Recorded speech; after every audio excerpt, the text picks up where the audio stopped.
So today I'm going to talk about the psychology of learning and memory and give a broad historical overview of all of the work in philosophy and psychology which led up to the current work today in both the psychology and the neuroscience of learning and memory.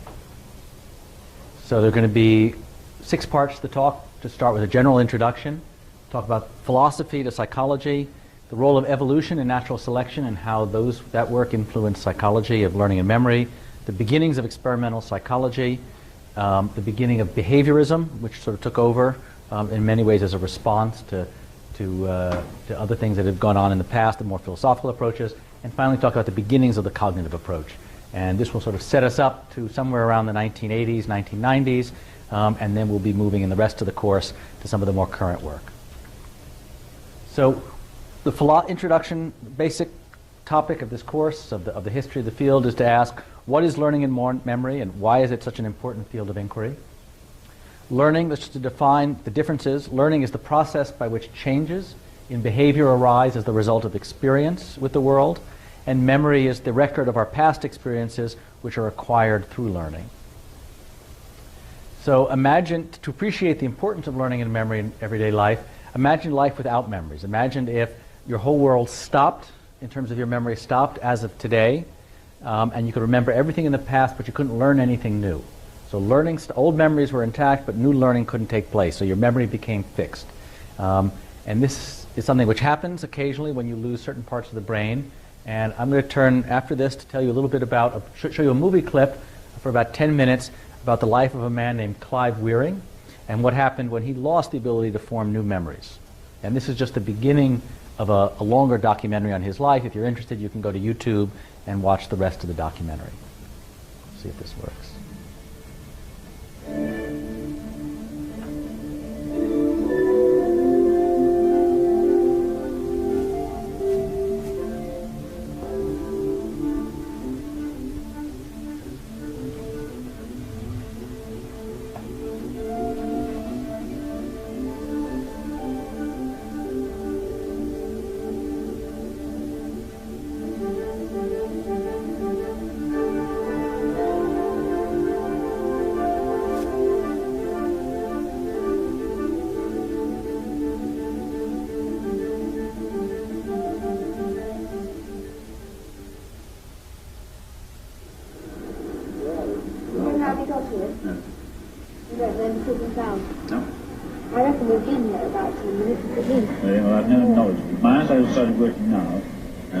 Seen the whole time I've been seeing him before is that. And do you feel absolutely normal? Not absolutely normal, no. Totally and completely confused. Confused? Yes. You never eaten anything, never tasted anything, never touched anything, never smelled anything. All right, you just seem to allow. But you are? Apparently, yes. But I'd like to know what the hell is going on.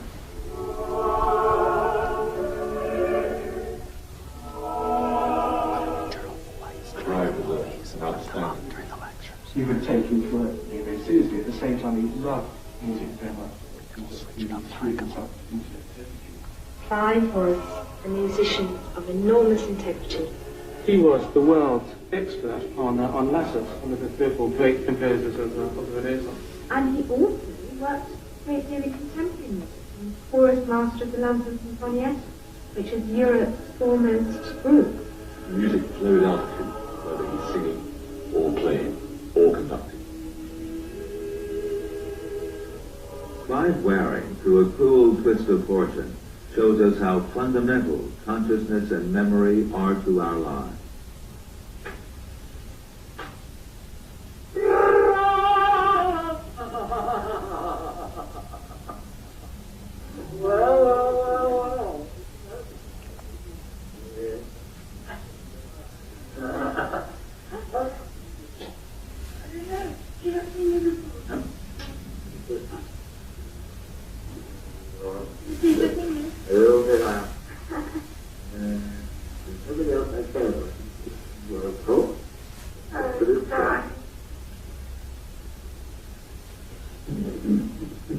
So how are you doing? First time I've seen him good. You've not been conscious before? I've been here before. I haven't seen him. You haven't? No. I've not seen anything at all. I'm completely blind. That's it. That's the first test. That's the first coffee you've had? Yes. Yes. Cheers. That's the film. First time. Yes. I've never seen anything the whole time I've been here. No black and white, nothing. Do you remember me writing? Yeah. I don't remember any of that before. I don't remember writing anything. Nothing to do. It's unconscious mind. I don't know. That's the first time I've seen it. Really? Yeah. You remember starting again? It all started with a headache. Clive came home one day and he had a very bad headache. The headache didn't lift, it didn't respond to analgesics. By the fourth day, he developed quite a high fever. And on the evening of the fourth day, for a little while, he forgot his daughter's name. By the fifth day, he was very delirious. First suffered from encephalitis, which has led to the damage of the left and the right temporal lobes, plus a good portion of the left frontal lobe. So the temporal lobes contain a structure called the hippocampus, which we know is implicated in memory function, and in science is almost certainly been completely destroyed on both sides of his brain. It's this that's primarily responsible for his severe memory impairment. In addition, the damage to his frontal lobes also causes a number of additional memory problems, which are manifest mostly in terms of him repeating himself a lot and generally showing highly emotional behaviour. Clive's world now consists of a moment with no past to anchor it and no future to look ahead to. It is a blinkered moment. He sees what is right in front of him, but as soon as that information hits the brain, it fades. Nothing makes an impression, nothing registers. Everything goes in perfectly well because he has all his faculties, his intellect is virtually intact, and he perceives his world as you or I do. But as soon as he perceived it and looked away, it's gone for him. So, it's a moment-to-moment consciousness, as it were, a time vacuum. And everything before that moment is completely void. And he feels as if he's awakening afresh the whole time. I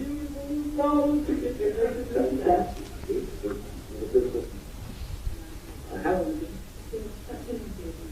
maybe one night and a half ago. So, that's anything to him. Not even anything to hold for. I give him the impression of being. He always thinks he's been awake for about 2 minutes. And that's why he looks at his watch all the time, to record it, to record the fact, I've woken up, this is an important event, therefore I will write it down in my diary. So he writes, 11:54 a.m. I am now completely awake for the first time. And he underlines first time. Patience begins, because he's always saying patience. And the whole diary, every page, is a succession of entries saying almost the same thing, of first awakeness. And when he goes back and looks at his own entries, he doesn't acknowledge that they are genuine. He says, he knows it's his handwriting, but as far as he's concerned, he was unconscious when he wrote them. So he quite often, he'll pour out what he's written before, and so his life is an ever-repeating moment of first awakening. The strongest thing in his life, I believe, his diaries bear that out, is his love for me. And that's absolutely raw. And each time I walk into that room, it is as if it's the first time he's been in for years. Good heavens! Hello. Are you surprised to see me? First time I've seen anybody before. First time. You've not seen me before this morning? No. I have been here. So how are you feeling this morning? I'm conscious. First time. It's the first time I've seen anybody before. You've not been conscious before? No. I've been here before this I haven't morning. seen you. You haven't? No. I've not seen anything at all. I've been completely blind all the time. Don't remember me arriving at all? No. No, I don't remember it. No, I don't. But you know who I am? Or do you kiss all women like that? You know I love you. I don't kiss Yes, I do know. I do know. You've written them all over your diary. Certainly. I bet you, if I look to see what you've written, you haven't mentioned me on that page.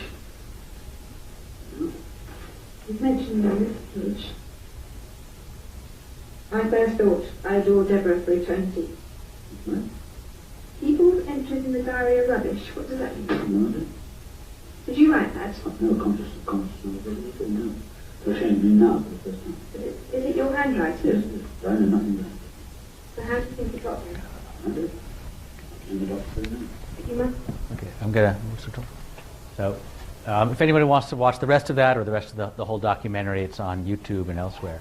So, some key questions that we're going to talk about throughout the semester are how are ideas linked together in memory, how much of our behavior is learned versus innate, how are humans similar or different to other animals in terms of learning and memory, and are there universal principles of learning and memory? So these 4 questions are going to be themes that are going to come out through today's lecture, throughout the history of the field, and we'll return to them throughout the course. And the purpose of the Clyde Wearing video is just to give you a sense of just how much of everything that we are, everything that we do, is really intimately linked with what we learn, what we can experience, and how that changes us day by day. So, for those of you who want to come to the class just to improve your memory, there's a lot of things that we've learned from learning and memory. These are just a few of them, some of the different ways that we can improve our memory by using imagery, reducing overload, and we'll come back throughout the course not only to talk about the science of learning and memory, but the application of it. How is it that it can help us learn things better? Many of these we already know without understanding the science, to sleep well, to use multiple senses, to sort of recreate the learning event as our own for our classroom, for anything else. And one of the things we'll come back to throughout the course is to understand why are these things that we've been taught, that we've learned about how to improve our learning and memory, what is it that they're actually doing? Why is it that they are improving our memory biologically? So let me talk now about before there was psychology, there was philosophy, and the early philosophers identified many of the issues of learning and memory that are still pervading psychology and neuroscience of learning and memory. This is a bit of a timeline of some of the early philosophers. There was sort of an early phase in about 500 BC of Aristotle and Plato. There wasn't much for about 1,500 years, and then a flurry of work by some of these people whose names you may recognize: Pavlov, William James, Darwin, Leibniz, Locke, and Descartes. And all have been trying to understand how learning and memory works. So again, as I said, some of the questions that these early philosophers struggled with are: to what degree are we shaped by our innate nature, what we're born with, and to what degree are we shaped by our experiences? What is it that mind and memory are made of? Is there some understanding of the substrate? And how are complex ideas formed? Once we go beyond simple associations, how do we put them together for sort of the richer knowledge? So the first question, the one that pervades throughout, is the issue of nature versus nurture. Nativists were those who believed that humans are primarily shaped by their inherited nature. Empiricists are humans who are shaped primarily by their experience, by their empirical data that they collect in day by day. And so there's been this struggle throughout philosophy and psychology and neuroscience between the nativist notions of our being fixed at birth and our empiricist, which is more open to endless possibilities depending on our experiences. So some of the supporters of nativism: Plato proposed that we are born with innate differences in skill and talent, and that he suggested then we could sort everybody right after birth into who was going to be noble and who was not, and who was bound for greatness and who was not. Descartes, another philosopher, came a little bit later, suggested that most of our knowledge is innate and didn't come from experience. So that's the nativist approach. The empiricists, those who felt that we had to work for it, Plato's student Aristotle. Aristotle proposed that knowledge and talent are matters of training and experience, not inheritance. And his work inspired John Locke, who coined the term the tabula rasa, the blank slate, suggesting that all of us are born as these blank slates, all of us are equal at birth, and that through experience we become formed in different ways. So 2 very different views of what makes us what we are. This is just a brief overview of some of the people. You can see that throughout history, and we'll come back to some of these people throughout the lecture, but you can see that this is one way of sort of dividing up the different approaches throughout history, from early philosophers in the BC up to the mid-20th century of experimental psychologists, influenced in different ways by these two different traditions. So current approaches, most modern researchers acknowledge that neither the empiricist nor the nativist are true in an extremis. Both are true. And then the question becomes, for any particular domain, to what degree do these two things dominate and how do they interact? So let me skip over this right here. So some of the philosophical traditions, so we'll come back to this nature versus nurture throughout. One of the other issues that have come up throughout history of the psychology of learning and memory has been to ask the nature of mind. Psychologists have tried to understand from introspection, from experiment, what's going on in our brain. And the way that people have done that has been by analogy and by metaphor. And as you look through history, if you look at what was going on at different times in history, people are borrowing for whatever is the most current technology. So early on in Descartes, hydraulic engineering was used to move statues in the gardens of the palaces. Water would go underneath fountains, and statues would move because of the water, and then the water would stop and other things would happen. And so this sort of gave an idea of a sort of a metaphor. Physics, perception. Around Pavlov's time, in the late 1800s, telephones were just coming into purpose, and suddenly they created a whole other metaphor. You saw the telephone exchange, you saw the central operator, you'd call into her, you'd say, get me so-and-so, and she'd ring out to somebody else. And you can see easily how this would begin to inspire ideas about association. So the idea is that, and of course later as we get towards more modern cognitive psychology, as computers came about and people began to think about storage and processing and buffers, that all of these concepts then became the metaphor. So throughout history, we see all the different sort of advances, each advance in technology, whether it's in hydraulic engineering, in physics. We'll talk a little bit later about how evolution came along.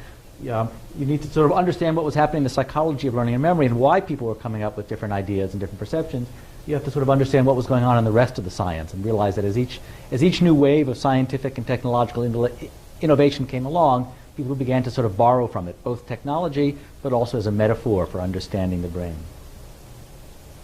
So let's talk a little bit about René Descartes from 1596 to 1650.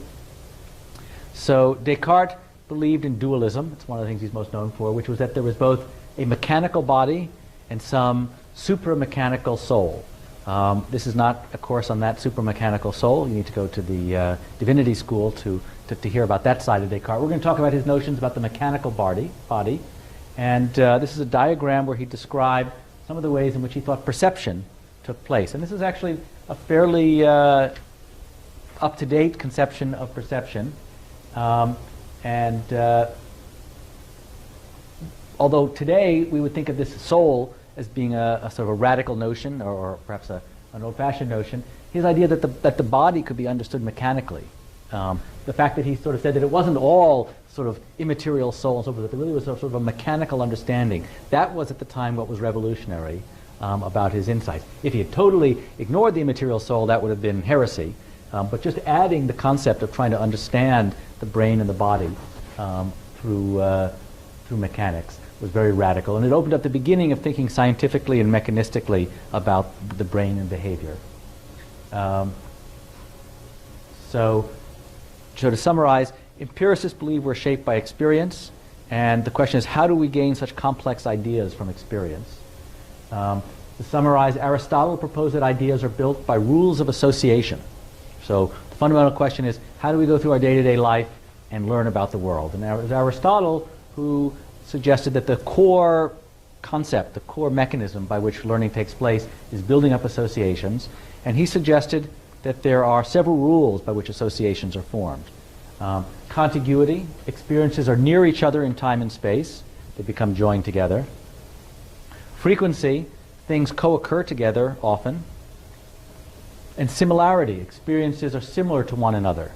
And he suggested these are three principles. And his basic idea about associationism continued throughout today to our studies of associative learning and classical and conditioning, which we'll talk about later. So let's talk about an example of some of these different principles of association. So when I say lemon, what are some words that come to mind? Yellow, sour, anything else? Melon. Lemon melon? Okay. Lily, what's? I guess it's fruit. Fruit, okay. So some of the things that could come across are peel, orange, but you probably wouldn't come up with biscuit. Okay? So if we look at this, peel and orange are words that are frequently contiguous. Lemon peel, lemons and oranges, okay, but not biscuit. An orange is something which is similar. So the idea is that a peel is something which frequently is contiguous with lemon. Orange is something which is similar. You're sort of looking through your semantic network of fruits, you'll come up with orange. Okay? It's unlikely that biscuit is sort of linked up by either contiguity or by similarity. Okay? So Aristotle told his advisor Plato, who he sort of defied in all his basic philosophical, that one could learn, that one wasn't necessarily born with all of this knowledge, and that what makes us great, as Aristotle would said, is our ability to be exposed to things that are contiguous, things that are similar, and build a structure, a model of the world based on this. So association was further elaborated by other empiricist thinkers, some of whom you should be aware of. Okay, John Locke, I mentioned before, he coined the term tabula rasa, this idea that babies are born as blank slates.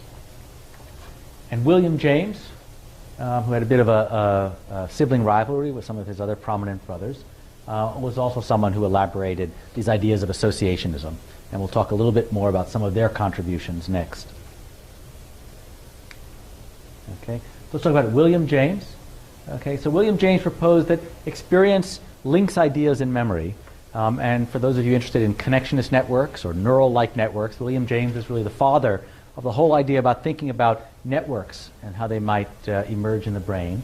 And he suggested that you imagine that there are two complex events that you might have as memories. One is a memory of a dinner party, which is composed of the taste of the food, a particular lady you saw there, the perfume she had, some of what was discussed, and the feeling of your stiff dinner jacket that you were wearing that night. These are all your various sensations. And another memory you might have is seeing the same lady in a dance hall with dancing and the sound of music and her same perfume. So you can see there's a little bit of overlap. There's a woman and her perfume. There's the visual stimulus and there's the olfactory stimulus. And he suggested that remembering the reason that if you first thought of the dinner party with this woman who had this lovely perfume, and it helped, suddenly you began to remember another evening where you went dancing with her, that he said that what might be happening is that you start with the taste of the food, it reminds you of this lady and her perfume, and the lady of the perfume reminds you of this other event that also included the lady and the perfume. So he presented and described, this is the late 1800s, he presented and described this idea of spreading activation from individual concepts and the components of concepts to memories. And this became an early link between the psychology of learning and memory and the concepts that would become the basis for the neuroscience of learning and memory. So let me just summarize some of the philosophical traditions that you should be aware of. There are three key areas of debate: nativism versus empiricism. Are we shaped by experience or fixed at birth? The nature of the mind. How does the mind differ from physical objects? The rules of the mind. What are some of the rules by which our minds are changed? What we know about the world changes. You should be aware of associationism, that it was founded by Aristotle, elaborated by Locke and James, and then it proposed that contiguity, frequency, and similarity are guiding principles for forming complex ideas. And these traditions still shape research, but they were limited in this early philosophical approach to discussion, to sort of sitting around in your armchairs and philosophizing about these ideas. But what came next was the beginning of adding research, to actually empirically go and begin to study some of these concepts and collect data. Okay? So let's sort of stop for a little moment and try to apply a bit of what we know. One of the things I'm going to try to do in the course is to go a little beyond what's in the textbook, not only with some of the videos and the examples, but to have some interactive dialogue. So you all should be prepared not just to listen, but to talk and to think and to process. So in each of the slides that follow, and this is going to be, I'm going to start by having everybody just spontaneously call out. If I see anybody sitting quietly in a corner not participating, then I will use my executive privilege to call on you. So what I'd like you to do is identify the philosophical perspective that is embodied by what I'm going to show you on each slide. Tell us whether you think this is an extreme version.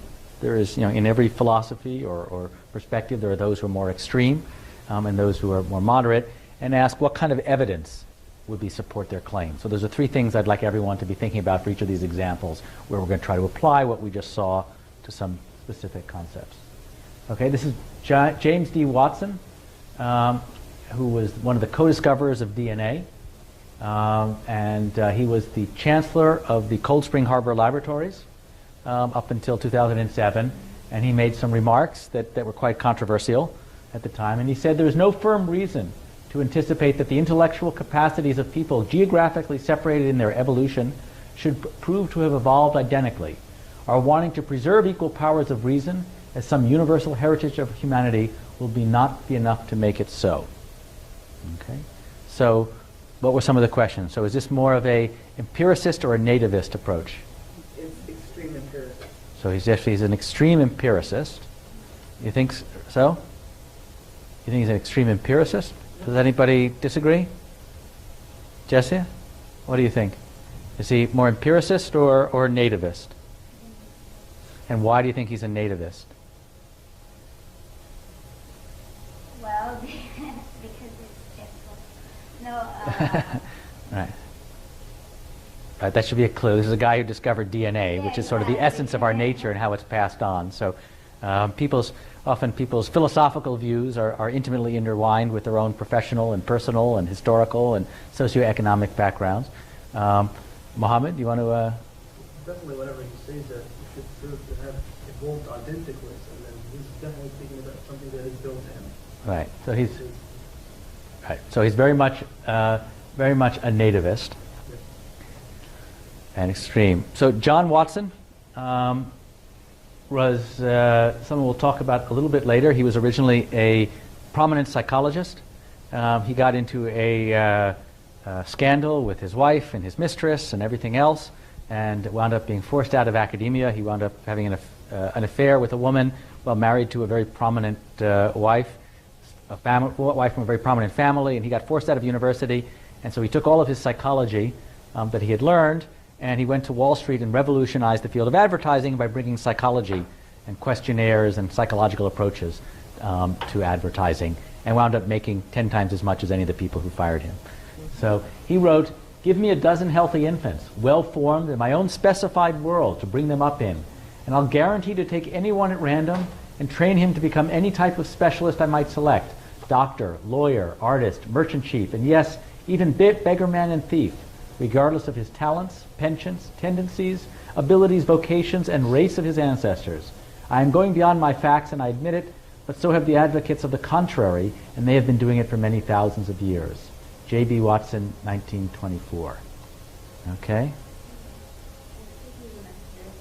Like extremely, because I mean I was a well-formed, healthy infant, but I can't draw for my life. Like, Okay. So an extreme, anyone else? You agree? That he's very much an empiricist. This is the view of the empiricist, that we're all these blank slates drawn at random, and depending on our environment, we can all become neuroscientists. Okay? So one last one, René Descartes. We talked about him a little bit before. Descartes wrote, "I suppose the body to be just a statue or a machine made of earth, which God forms, and places inside of it all the parts needed to make it walk, eat, breathe, and imitate all those functions we have. To explain these functions, then, it is not necessary to conceive of any vegetative or sensitive soul, or any other principle of movement or life other than its blood and its spirits, which are agitated by the heat of the fire that burns continuously in its heart, and which is the same nature of those fires that occur in inanimate bodies." I think he's a nativist. Mohammed? Yeah. Sue, what do you... I would say nativist. A moderate nativist. A moderate nativist. And why moderate?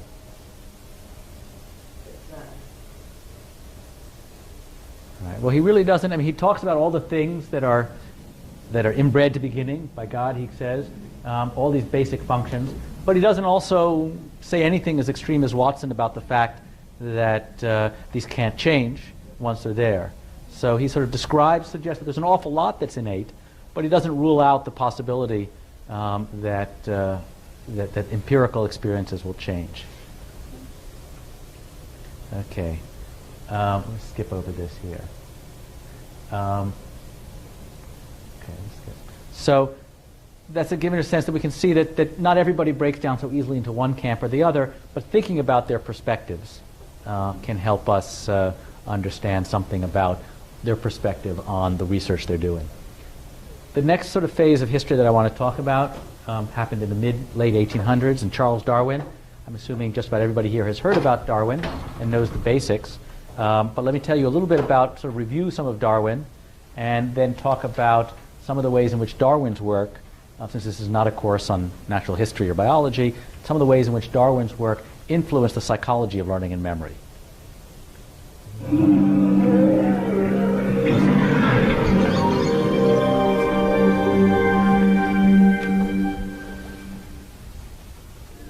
Who was Charles Darwin?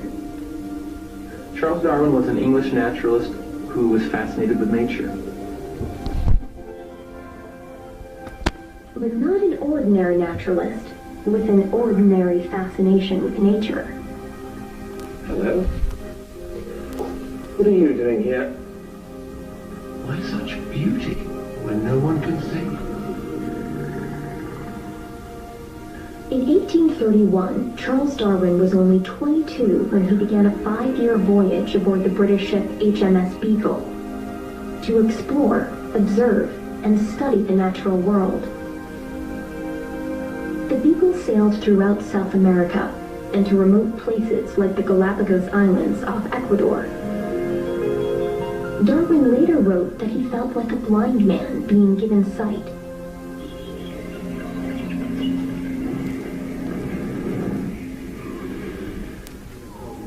He returned to England with his mind and notebooks full of fantastic images. What a brilliant red. Nothing seemed too insignificant for his scrutiny. He kept detailed records of what he saw during his voyage on the Beagle. He collected fossils. He kept detailed recordings of plants and animals. He drew them. He observed them. Little did Darwin realize that his years on the Beagle would begin a lifetime of hard work and controversy. The greatest scientists of Darwin's day referred to the appearance of species originally as the mystery of mysteries. Now, Darwin was an ambitious young man, and he decided to tackle this greatest mystery in the biology of his day. Darwin took on the task of unraveling this mystery methodically, with patience and care. Gradually, one simple and elegant idea became more and more clear to him, that all living things are related. It was a conclusion that to Darwin could not be escaped. But he also knew he was in dangerous waters. He rarely shared his thoughts with others, but his brother was an exception. The similarity of structure indicates one thing and one thing only. An ancient common ancestor. Real flesh and blood parents. Why didn't you say so then? You must publish your ideas, if only to establish your priority. What's holding you back? You have to understand that Darwin was a respectable man. His father was a well-known physician. He came from a well-known family. He went to Cambridge University to train for the Church of England, and he knew eminent scientists of his day. In Darwin's time, the prevailing explanation for the great diversity of life was a literal interpretation of the Earth's creation, as described in Genesis, the first book of the Bible. Established naturalists believed that God created each individual species of animals and plants, usually miraculously, at the beginning, and that these species had stayed fixed. We allow the planets and the sun to be governed by natural laws. But the smallest insects we wish to be created by a special act of God. Surely the creation of life has to be explained in the same way as geology, using natural, ordinary, everyday causes. Well, in theory, yes, but in practice there can be no question about the prime cause. Divine will.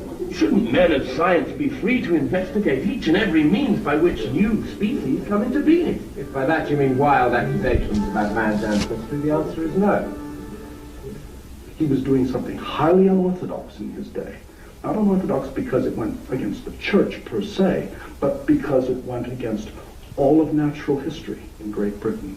He knew he stood to jeopardize the whole united establishment of science, politics, and the church. He knew that he could get into very, very bad trouble and ruin his career.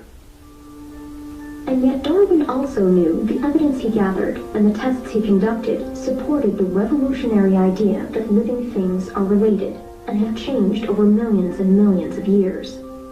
This new way of thinking was a mark of his genius.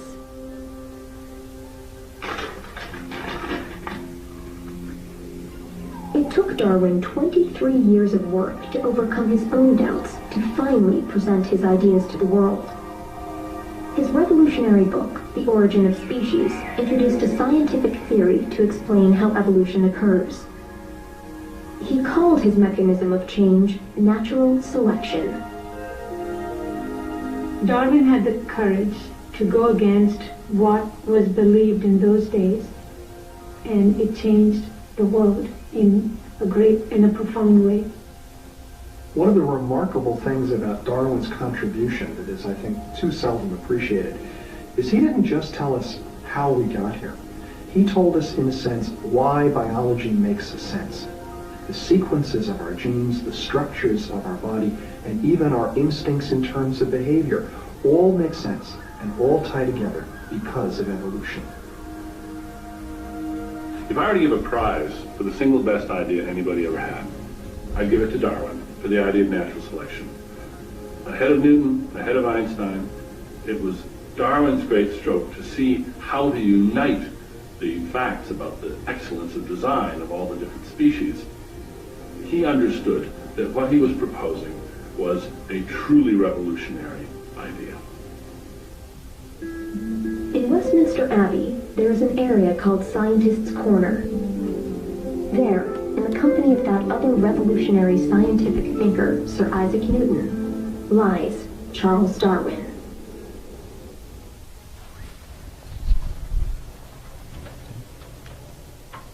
So,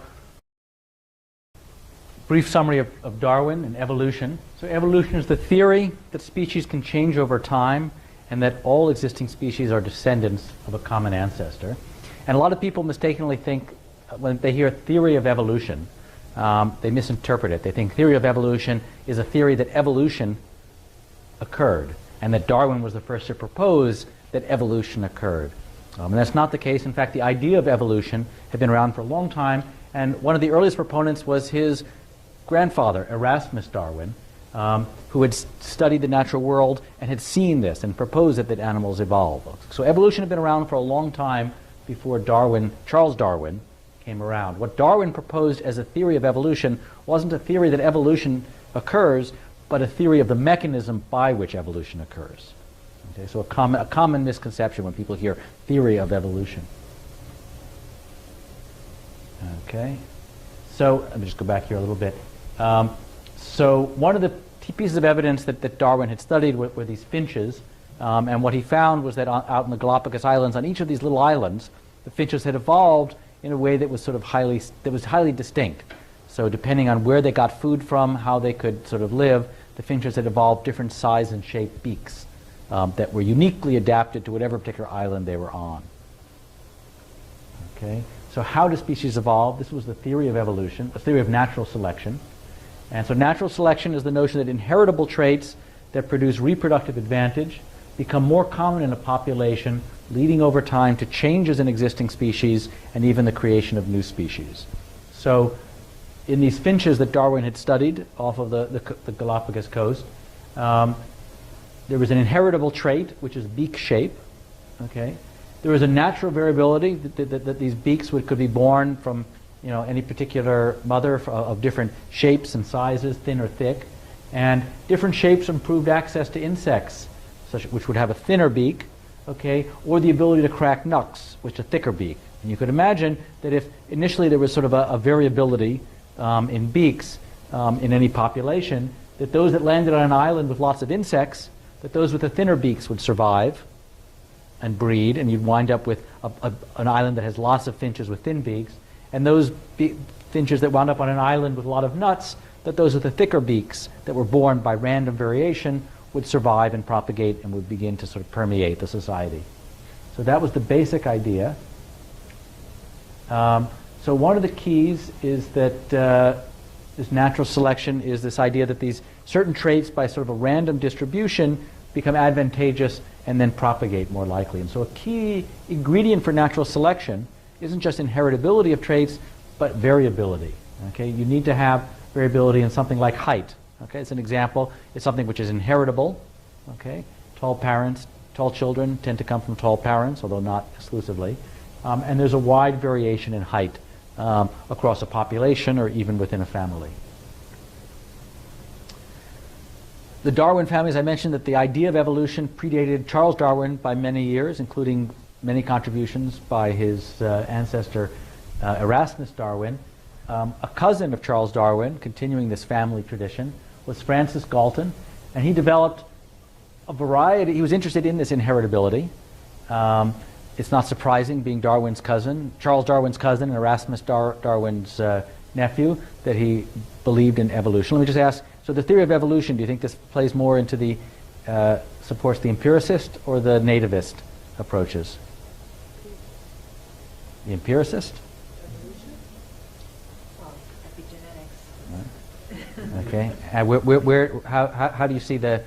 Do you think understanding evolution is going to influence more empiricist or nativist? What?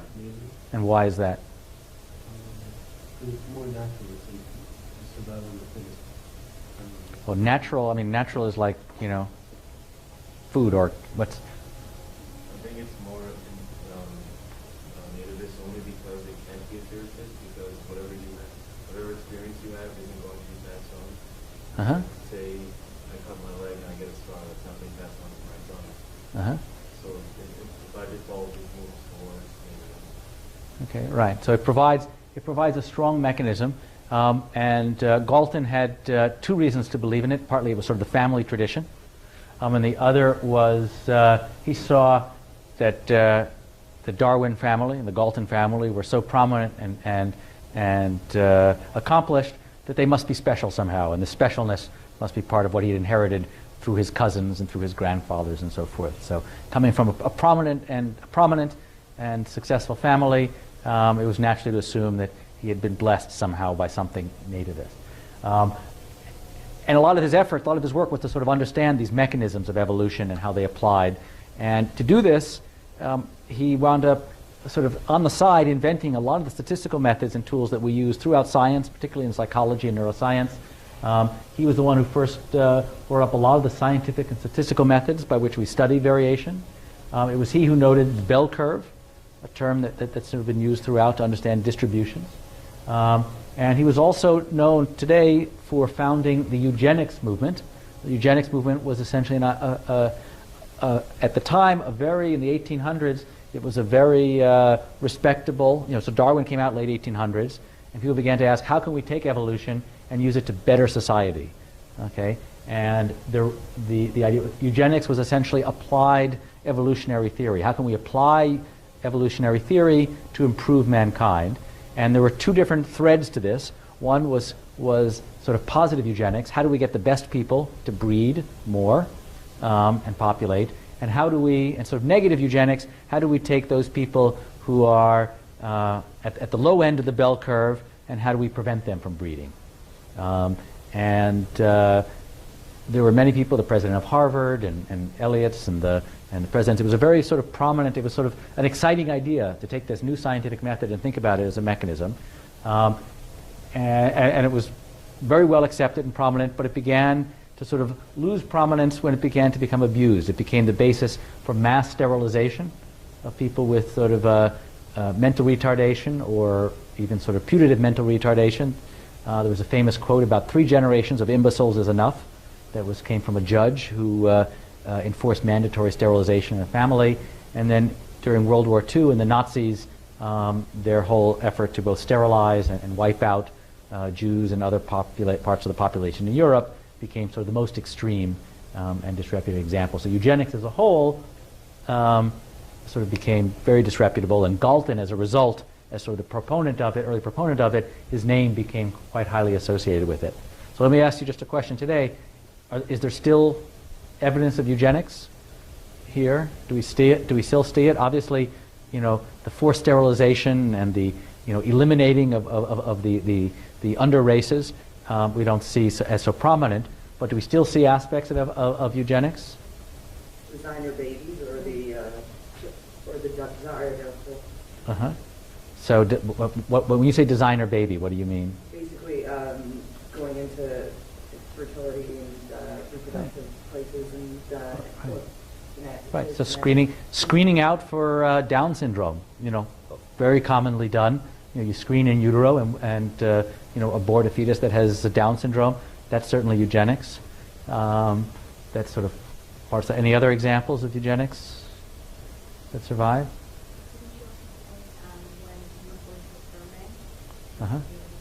Yeah. Yeah. You paid double to get a sperm from an Ivy League donor or something. You see, and by the way, in all the Ivy League alumni magazines, you see advertisements for sperm donors, and it's obvious because there's that's sort of tapping into it. You also see it in Singapore, which has sort of special grants for people with college education can get special grants to get married and support children, but only if you have a college education. So an example of there's an example of positive eugenics. Sue, you were going to... Well, I was going to say sort of a less controversial, the same idea, but going to a sperm bank and selecting the donor based on your own genetic risks. So, for example, for a particular cancer or something like that. So you know that you have a lower risk of having offspring. Something like that. Right. So a lot of people go to a sperm bank and they want someone from their same ethnic or religious background. But you could easily imagine someone saying, I don't want someone from my same religious or ethnic background because they're less likely to have some of these recessive disorders that we find in different groups. So why are we talking so much about evolution if this is a course on learning and memory? Let me get to that in a second, and you'll see that in the next section. So in other words, to understand the role of evolution, let me just briefly summarize it, what you should know about evolution. Similarities among living creatures suggest species evolve. Natural selection is a plausible mechanism for evolution, where variations in heritable traits provide reproductive advantages, increase in frequency, and changes in species. The Darwin family has played a big role. Erasmus Darwin was an early proponent. His grandson, Charles Darwin, developed the idea of natural selection. And another grandson of Erasmus Darwin developed many of the statistical and experimental methods for studying variation. So this was evolution. This was probably the biggest thing. This was the big idea in all of science that was happening sort of the late 1800s. And as we saw, when hydraulics came out, they influenced various thinkers. When the telephone came out, it influenced other people. So this is what was going on. So one of the themes that sort of throughout this course, throughout this lecture, is how what's going on in science and other fields is influencing our thinking about the mind and behavior. This was the big idea that came out in the late 1800s. It influenced eugenics. And what we're going to talk about moving forward is now we're going to sort of see how these ideas of evolution change some of our thinking about learning and memory.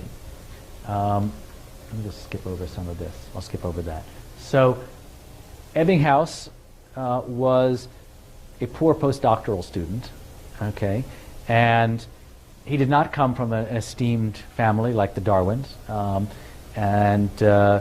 so given that he started out very poor and had no exalted ancestors, do you think he would have been biased to be more of a nativist or an empiricist? What? And why would he have been born to be an empiricist? Okay, why would he be born to be an empiricist? Because he wanted to change his circumstances. He was sort of poor and wanted to believe that he had great potential and that he wasn't limited by who his grandparents were or weren't. So he was not only an empiricist, he was actually an empiricist who collected data. He was an empiricist in the early philosophical sense of an empiricist, and he's an empiricist in our modern use of the word, which is someone who collects data.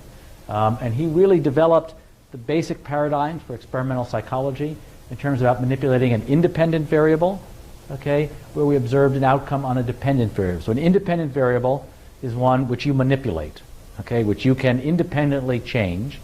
And the dependent variable is what you're studying, which is reflecting the changes you make in the independent variable. And we'll talk about that in a minute. He also, much of previous psychology and philosophy was at best qualitative. this is bigger than that, this helps that. Ebbinghaus introduced the idea that we could make observations about behavior quantitatively and measure them and study them and analyze them. He used himself as a test subject because he had no money to hire other people. That had a number of disadvantages. If he had a theory, you might be biased to sort of confirm it. Okay? And he developed this idea of nonsense words, BAP, KEP, DAC, and to study his ability to remember them. Why do you think he would use nonsense words rather than real words? Because he would be more familiar with some of the words in the list and it'd be easier for him to recall them. Exactly. So if we use real words, they come loaded with associations that were based on contiguity and frequency and so on and so forth, all the things that Aristotle taught us. He wanted to eliminate that and just look at just the learning that takes place in the session. And his basic design was you take a list of these nonsense words, you form a new memory, then there's a delay, then you test for memory and relearn the same list. Okay? So in this basic experiment, okay, the dependent variable is savings. The thing that you're measuring is how long does it take you to relearn the list. Okay, now if you know the list, if you haven't forgotten anything, it should take you no time to relearn the list, 0. If you've forgotten it entirely, it should take you as much time as it did individually. So how much you remember can be measured by how quickly you can relearn the same list. Okay, so in this case, the independent variable was going to be the delay, how long, it would be both the number of items that he studied and the delay, and the dependent variable would be the savings, how much memory there is that is savings. So we're going to now all be little Ebbinghauses, okay? So I'm going to show you 10 nonsense words, one at a time. Anyone who has seen taking notes during this will automatically flunk this part of the course, okay? And then afterwards, I'm going to pass out some paper. Afterwards, then you can write them all down, okay? There it goes. That's the orienting slide. You?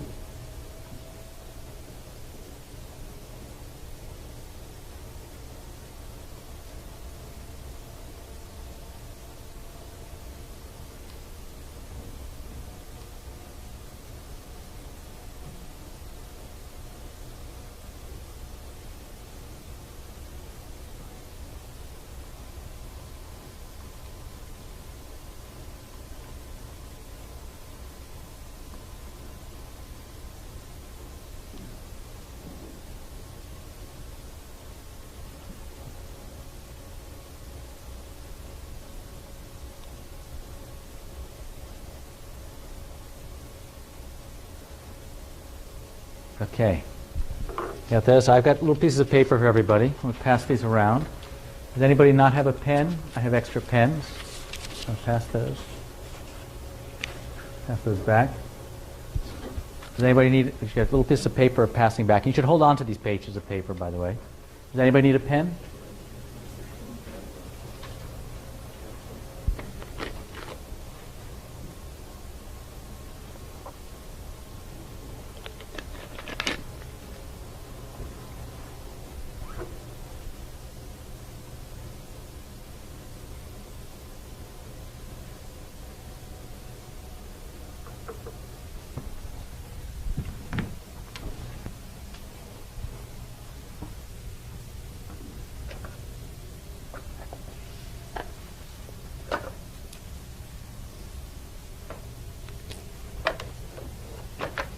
We're almost done.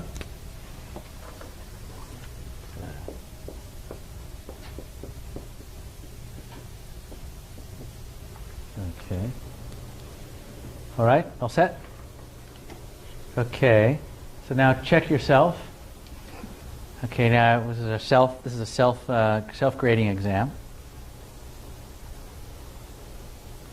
Okay. Remember the earlier ones easier.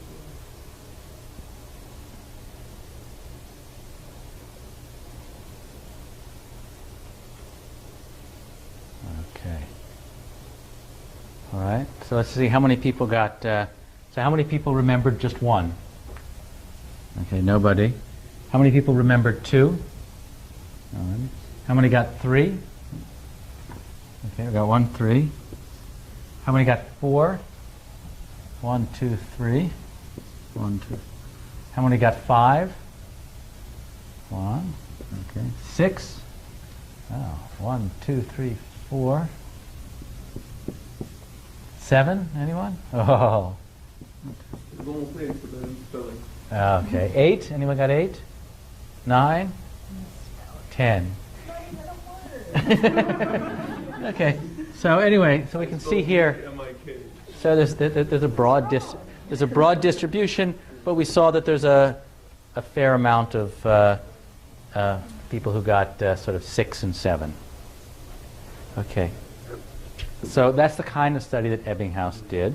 And one of the things he would manipulate is what happens if we come back tomorrow. What if next week I give you the same quiz to start off on?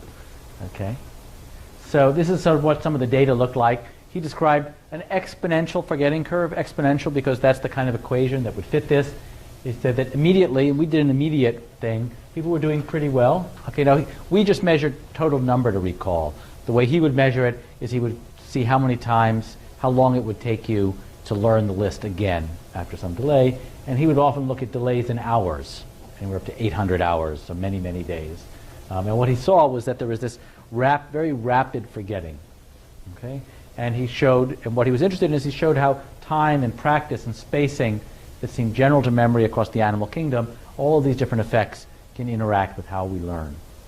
So he really was describing parametrically, where the parameters are issues like time, practice, spacing, how these various parameters affect memory. And this is really the basis for the kinds of studies, all the studies that are done today of memory. Okay, let's talk about Ivan Pavlov. Let me see what time it is. I'm going to suggest, why don't we take a break here? We'll come back to Pavlov.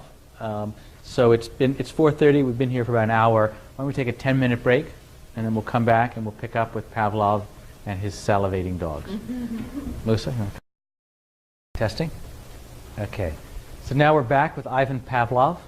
And so Pavlov was not interested in learning and memory. He was an accidental learning and memory researcher. He was actually mostly interested in the digestive system of dogs. And he began having all these problems where the dogs, rather than responding to the food, which is what he was studying, they began responding to the animal care guy who rang the doorbell and says, "Food's here." And Pavlov thought that was initially a confound, something that was messing up his experiments. And it turned out to be the basis for what were ultimately his greatest contributions to science. So it's a note that if you think you may start out studying something that you think you're interested in, and something may happen that initially seems like a setback, seems like a problem, but that may actually be wound up in the end being a window to what could be your greatest contributions. So he was measuring what he wound up studying through learning was anticipation of eating as the amount of saliva. So he measured how much an animal is anticipating food or expecting food by looking at the saliva that was produced. And Pavlov found that a doorbell rung before food would also cause the dog to salivate. So initially he was just studying salivation in response to food, but then he found that these doorbells or anything else that anticipated the food could also cause salivation, and that's what sort of led him to be interested in associative learning. So what he found was pairing a doorbell with food, what he argued, forged a new connection between these ideas, a process we now call classical or Pavlovian conditioning. As I mentioned earlier, as he began thinking about what was going on in the brain, he was inspired by this newfangled technology known as telephones, and how telephones were sort of run, and he imagined there was sort of like a telephone network in the brain that could be connected, just like any one person could call any other person in Vladivostok, that you could do the same thing by connecting a tone to any response. So, and he used classical conditioning to study some of the laws of association. So he was interested, once he established that you could create an association, then he used that as a paradigm within which he could study some of the ways that you could manipulate the factors that influence learning. Okay. Lucy, you want to get the light?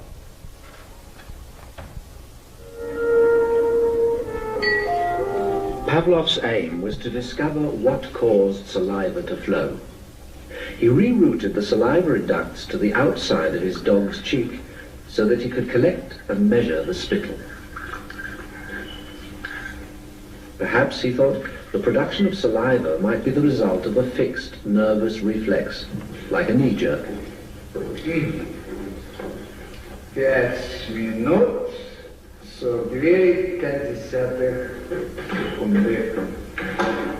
After taking many measurements of spittle, he confirmed that the dogs drooled automatically when their tongues touched food. He called the response the salivation reflex.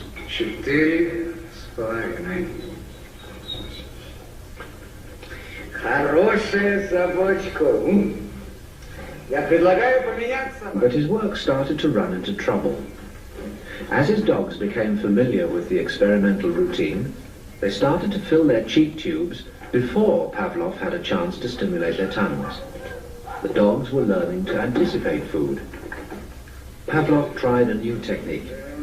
He erected screens so that the dogs couldn't see what was going on. Before passing meat through the hatch, he introduced a stimulus that was totally unrelated to feeding. A ticking metronome.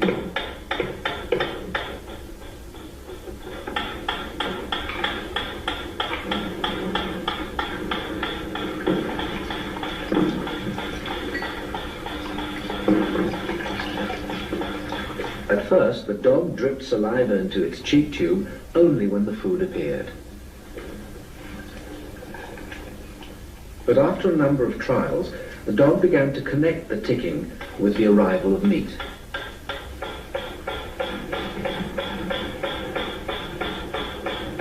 Soon the sound alone made the dog drool.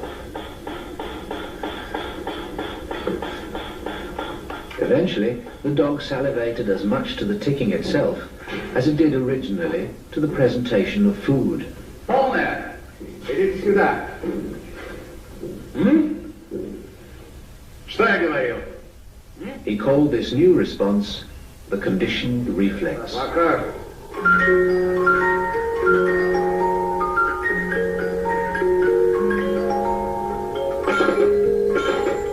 Whatever the stimulus, his dogs could soon be conditioned to produce saliva.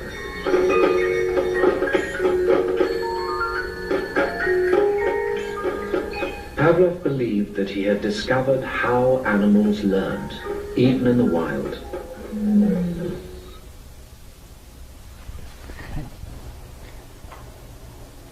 So I mentioned that Pavlov's contribution wasn't just that animals could be conditioned, but he used that as the basis for looking at learning curves. So here's the number of trials. This is presenting, say, the metronome or the tone with the food, and the number of responses. And we see this is sort of a traditional learning curve that we'll see throughout the course. Frequency, he found, was very important. The more you paired them, this of course sort of brings back to the ideas of who? Who is it that talked about frequency in learning? Aristotle. So Pavlov very much could be viewed as sort of taking Aristotle's basic concepts and formalizing and extending them and adding an empirical component. And this learning curve is one of the ways in which we measure learning, how much response there is over so many trials. We see here contiguity, that the bell and the food are being paired together. Again, we see these Aristotelian ideas being influenced. Extinction, which is one of the phenomena that he studied, is what happens when you have the absence of contiguity. The bell would occur and there'd be no more food. And eventually the dog would stop salivating in response to the bell. And so again, Pavlov was taking this principle from Aristotle of contiguity and showing how it could create both learning and then extinction. And the last aspect of what Aristotle proposed, similarity, one of the things that Pavlov studied was generalization. What happens if you take a tone, you train the animal to a particular tone, and they would say, well, what happened if we have a different tone? You know, one is say an A sharp and the other is a different musical tone. Would we see a little bit of salivation versus something that's very different? So again, what we see is that Pavlov took Aristotle's ideas of frequency and contiguity and similarity and used them as the basis for studying empirically the various factors that influence learning. The next researcher that had a big influence that you should know about is Edward Thorndike from the late 1800s to the mid-1900s. And he introduced a very different experimental apparatus, one which, on one hand, there was much less control, but on the other hand, allowed for a much broader range of behaviors. So in Pavlov, there was tremendous control. You knew exactly when the stimulus happened. There was really only one response that was being measured. That's the amount of saliva, okay, or how often it anticipated it. But it's a very limited repertoire, okay, of animal behavior. So Thorndike was interested in moving to more complex animal behaviors. And I think I have a movie here that will show you a little bit. Oh, no. Let me preview. So Pavlov was, as you gathered from the talk, Pavlov was in Russia. And in the U.S., Thorndike had a very different approach. He placed cats in a puzzle box, which was a small chamber that they disliked because it was dark and there was no food. And there was a mechanism by which if the cats could learn to escape. And each box had a different mechanism. You pull this, you turn that, and so forth. And the idea was that there was no single response to be studied, but there was a sort of a sequence of responses that the cats had to discover. And with repeated exposure to the box, the cats might initially try many behaviors. It might accidentally escape one of the times. And over time, the behaviors that opened the box would become more frequent, and behaviors that weren't usefully disappeared. Okay? So this was the kind of learning. So the idea is that the cat's randomly, it's anxious, it wants to get out, it's hitting this, it's pushing that, suddenly it gets out, and then it sort of repeats that behavior. So what does this remind you of? Somebody, who do you think Thorndike might have been very influenced by? What? And why is that? All right, this is basically Darwin's theory of natural selection, okay? Which is you have, so tried many behaviors. That's what principle from evolutionary theory? What? Variability. That's variability. We talked about the importance of variability in beak size, okay? The idea that it would escape by accident, what does that map onto from evolution? No. Random mutations. No. So, what is success in evolution? Right, you survive and you breed, okay? And it's surviving and breeding that says whatever variability you had, a big beak or a tall this, that's going to repeat. So here the escaping is sort of success because there's there's food and there's light outside. So this escaping by accident, okay, is really about succeeding by sort of the accidental match between a random behavior or trait and the environment which is fitting it. So Sue and I were talking before that Darwin really isn't purely a nativist or an empiricist. He talks about for any individual, how it is that they are endowed by nature with some proclivities. But he was also very much an empiricist because he talked about how the environment and your interactions with the environment are shaping whether you're going to survive or not. So a finch with a very wide beak on an island with a lot of insects, that environment is going to cause it to die off because it's the wrong inheritance for that environment. So really, in many ways, Darwin is encompassing both.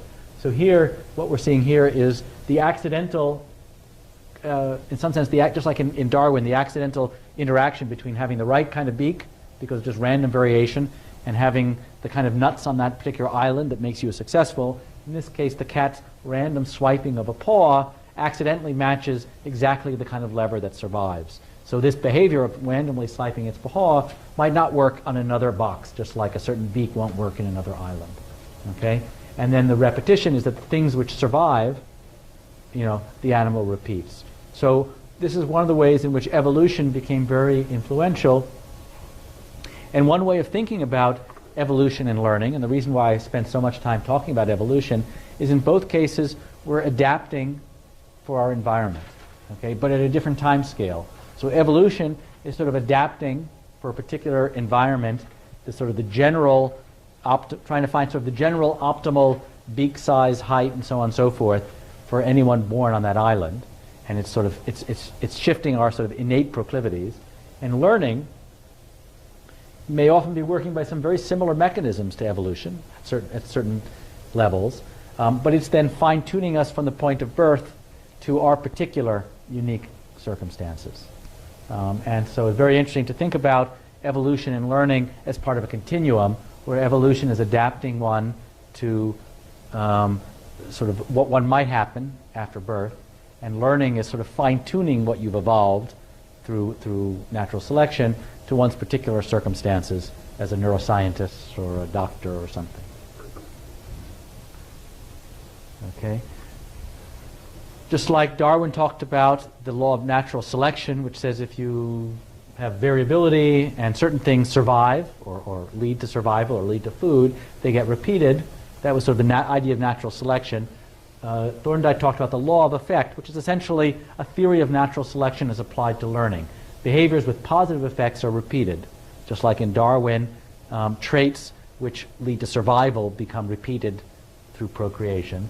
And those behaviors with negative effects tend to die out.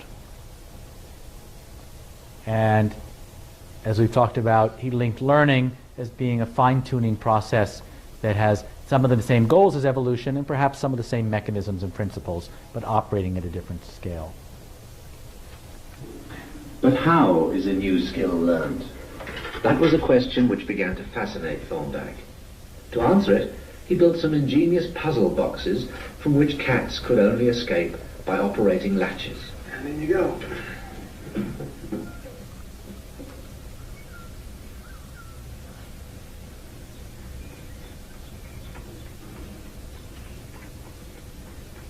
The cat appears to be very clever in engineering its escape, solving the problem with a deftly placed paw and a push of its nose.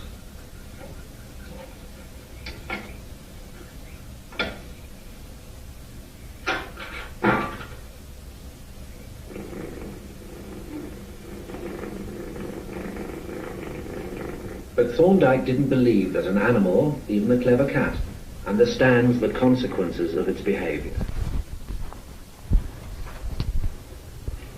When he placed a cat in the puzzle box for the first time, Thorndike was unable to see any evidence of flashes of insight.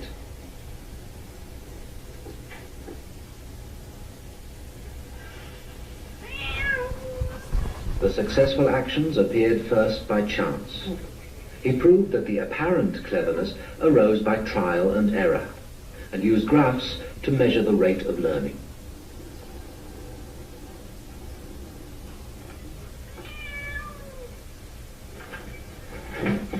A well-practiced cat quickly recalls the actions that help it escape to its reward of food.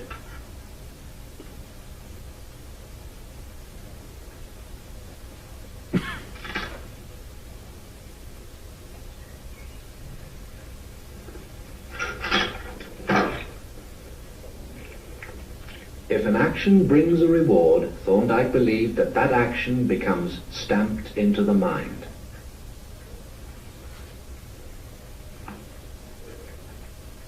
In his thesis, he explained further his ideas about learning, that behavior changes because of its consequences. He called this his law of effect, which explained how even wild creatures develop new habits.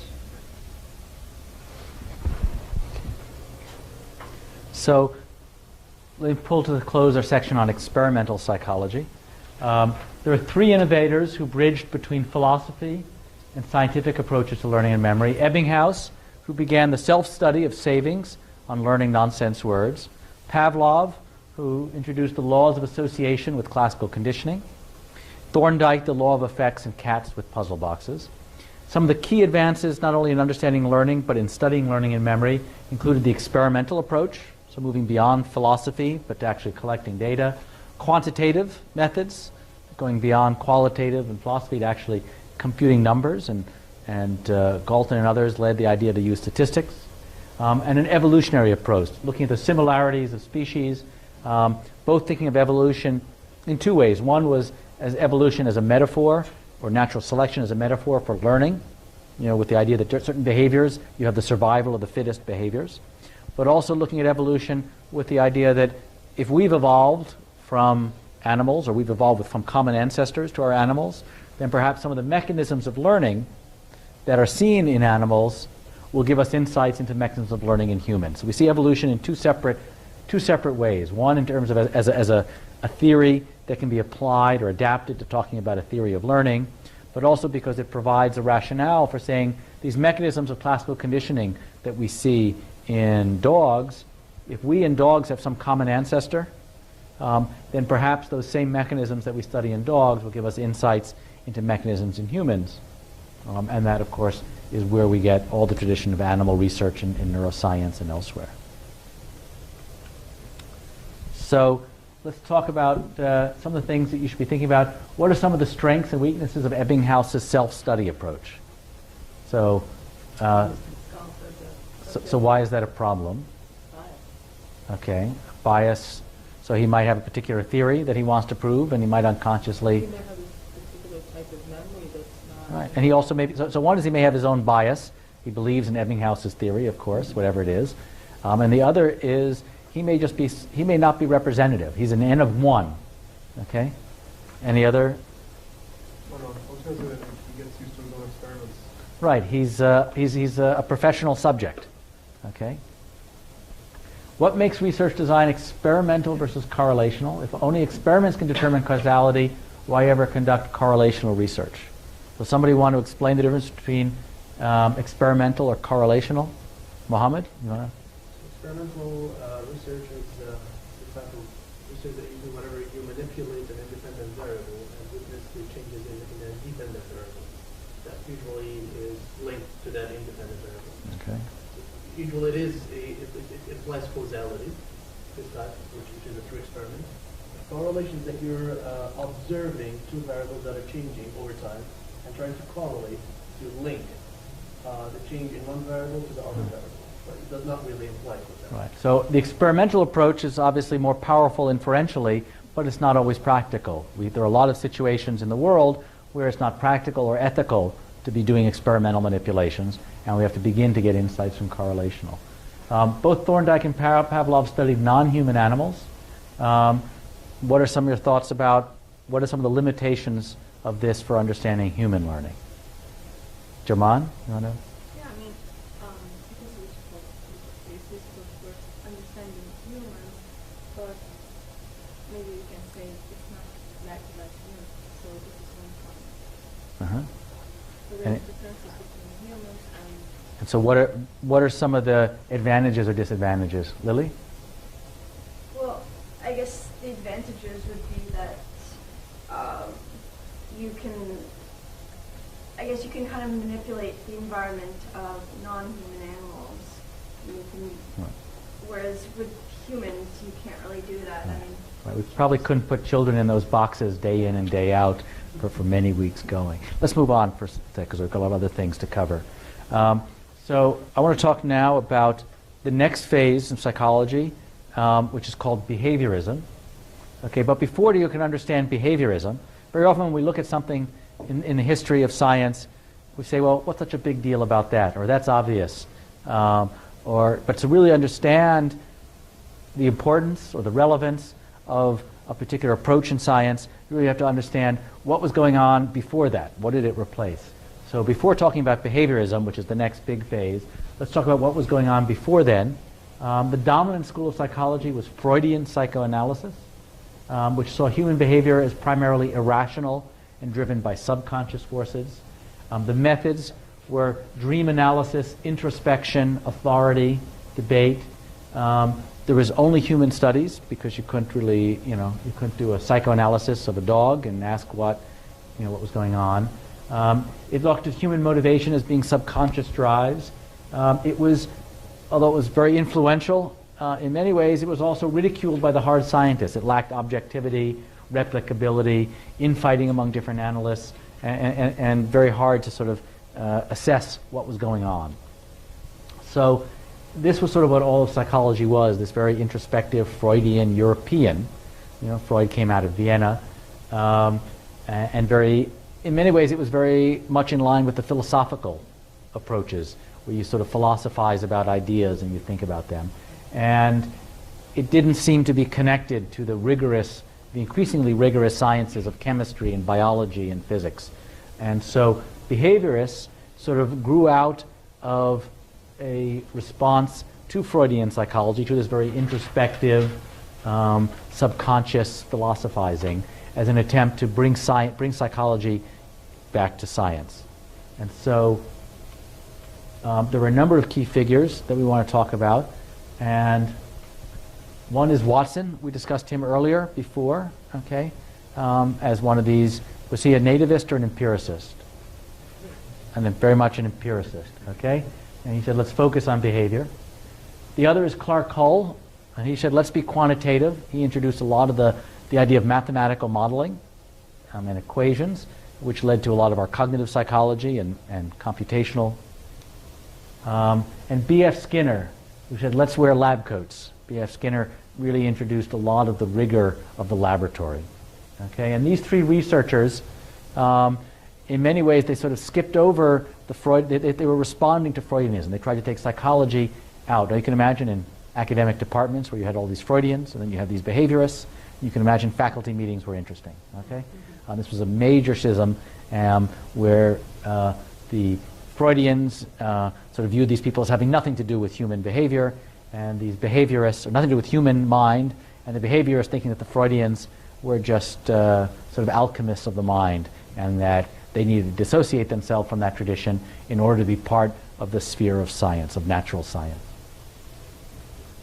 So Watson wrote a very prominent paper called Psychology as the Behaviorists Views It. I'm not going to read through this whole thing here, but you can read about it in the textbook. But he basically viewed it as an objective experimental goal. He was sort of clearly vigorously trying to sort of break away from the Freudians.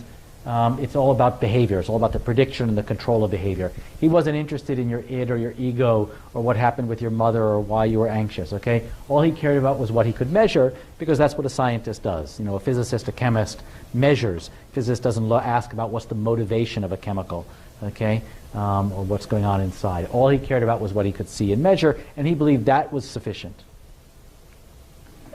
So here was one of his most famous studies, was a study of little Albert. That biology is destiny. For many scientists, it's your experiences in life that count. Your upbringing, your education, your environment. Chief among these scientists is psychologist John Watson, who offers a theory that is the mirror opposite of eugenics. This was the heyday of hereditarians and geneticists, who said that human beings were constrained by their genetic inheritance. And Watson was saying that this is the line, that human beings were shaped solely by their environment. Over the years, Watson studies the behavior of babies, hundreds of them.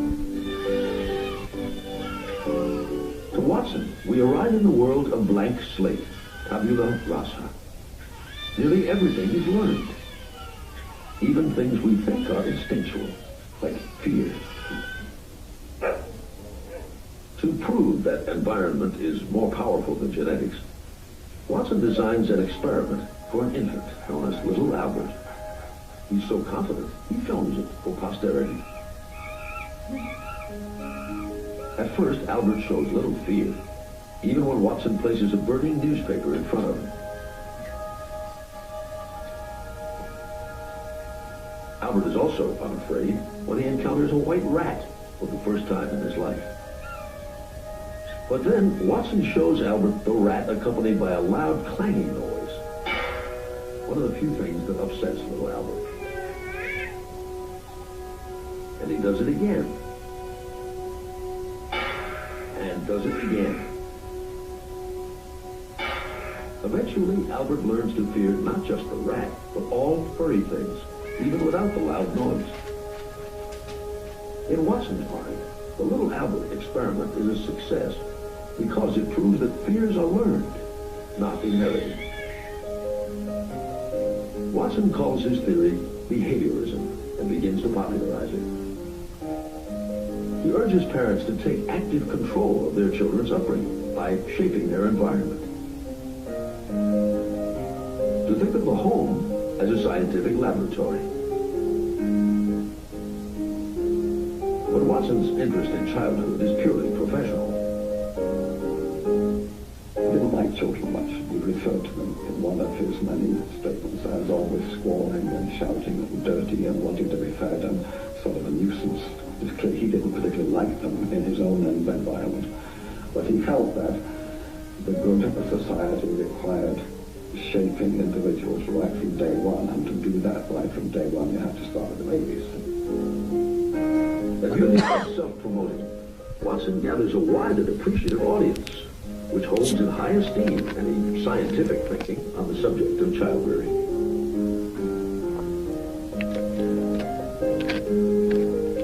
Science was increasingly important in the popular mindset.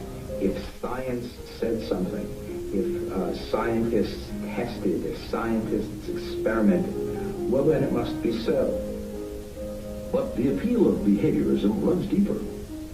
Its egalitarian philosophy and outlook seems to reflect the very spirit of democracy.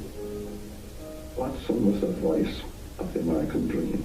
And the American dream was that this is the land of opportunity. You can become what you would like to be, even if you're not there yet. And at least if you don't do it in your lifetime, this is the land in which your children can do it. Okay, so a couple of comments there. So I mentioned behaviorism as a response to Freudianism. Behaviorism was also a response to the nativism that was inherent in eugenics and this idea. And it was also very much an American spirit. You know, and it's not surprising that behaviorism was just like behaviorism was very much an American line of research because it fits so well the psyche. And again, we see how people's individual circumstances, people's national and ethnic and societal circumstances and eras can sort of shape not only the ideas that are developed in science and psychology and elsewhere, but also those that are successful and permeate. And behaviorism was very well suited to this sort of mid 20th century era when people wanted to believe and understand how we could all reach our greatest potential. Anybody think we should replicate the Watson, the little rat study here in the baby labs? You think that's going to happen? Why not? It's completely unethical. Why is it unethical? Because you're causing a fear in him, though, and he's obviously very upset. Unfortunately, we have no idea whatever happened to little Albert. I don't think they even know his last name. Nobody followed up. And for all we knew, you know, he went on to a life of sort of trauma and anxiety and fear of animals. So again, experiments that were done like this couldn't be and shouldn't be done today. But nevertheless, they provide us with some sort of insights. So the reign of behaviorism had a number of principles. The first was behavior is observable. You know, it wanted nothing to do with these Freudian intuitions. It wanted to be as objective and quantifiable and scientific as possible. And because of that, it eschewed everything mental. Okay? So the idea was you could understand why the whole Freudian mothers, ids, egos, and so forth could be seen as anathema to scientists, but you could also, what we see and what we'll see coming in the next phase, is that this led to sort of an overreaction, a belief that nothing that happens inside the brain is relevant and that all that matters for science is the observables. Empiricism, it was very much an empiricist, that behavior is shaped by experience and can be controlled by relating experience. It had a strong evolutionary perspective. So again, evolution, as we brought up in the discussion with Sue, isn't purely nativist or empiricist. It has aspects of both. It was evolution in the sense that it viewed that these principles that we could study in animals were very much relevant to humans. It was highly quantitative. There's a lot of physics envy throughout psychology. People wanted to be just like physicists and have equations and models and data. And the law of effect was sort of this fundamental principle, essentially Thorndike's application of the theory of natural selection to psychology. Let's talk a little bit about the behavior.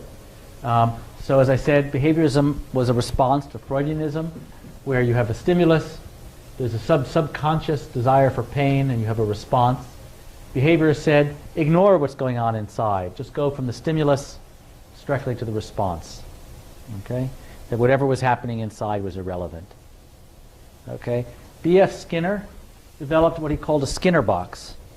And this picture of Skinner's wife with their baby became very popularized, and people began to confuse the two.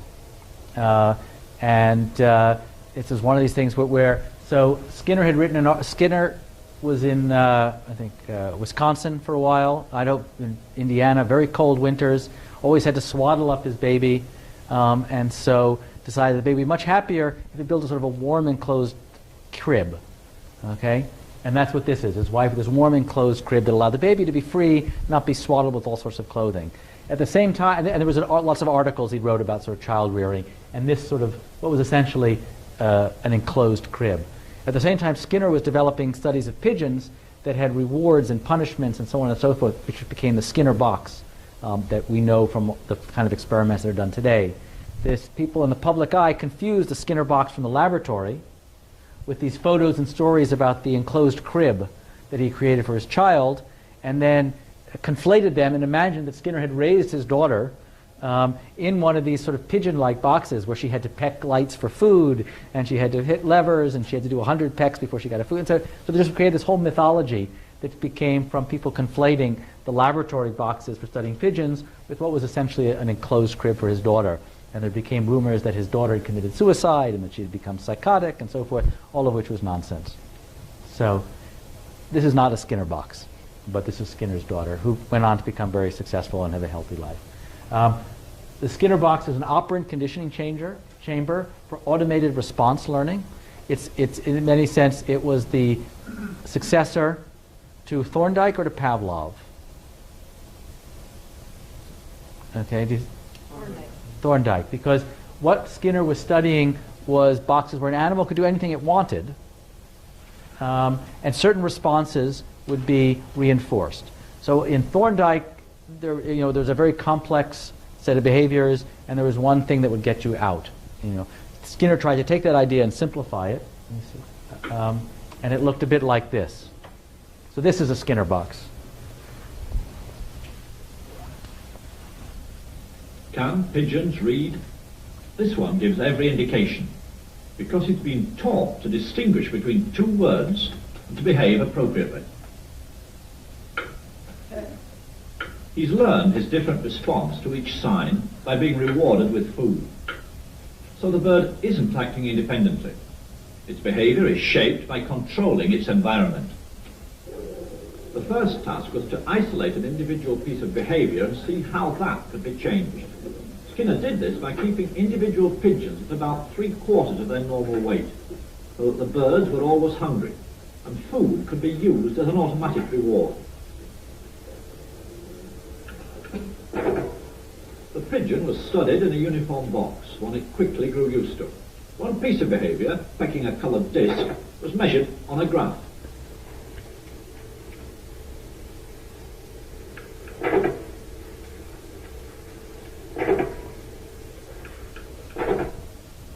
The pigeon learned that pecking the disc produced a reward.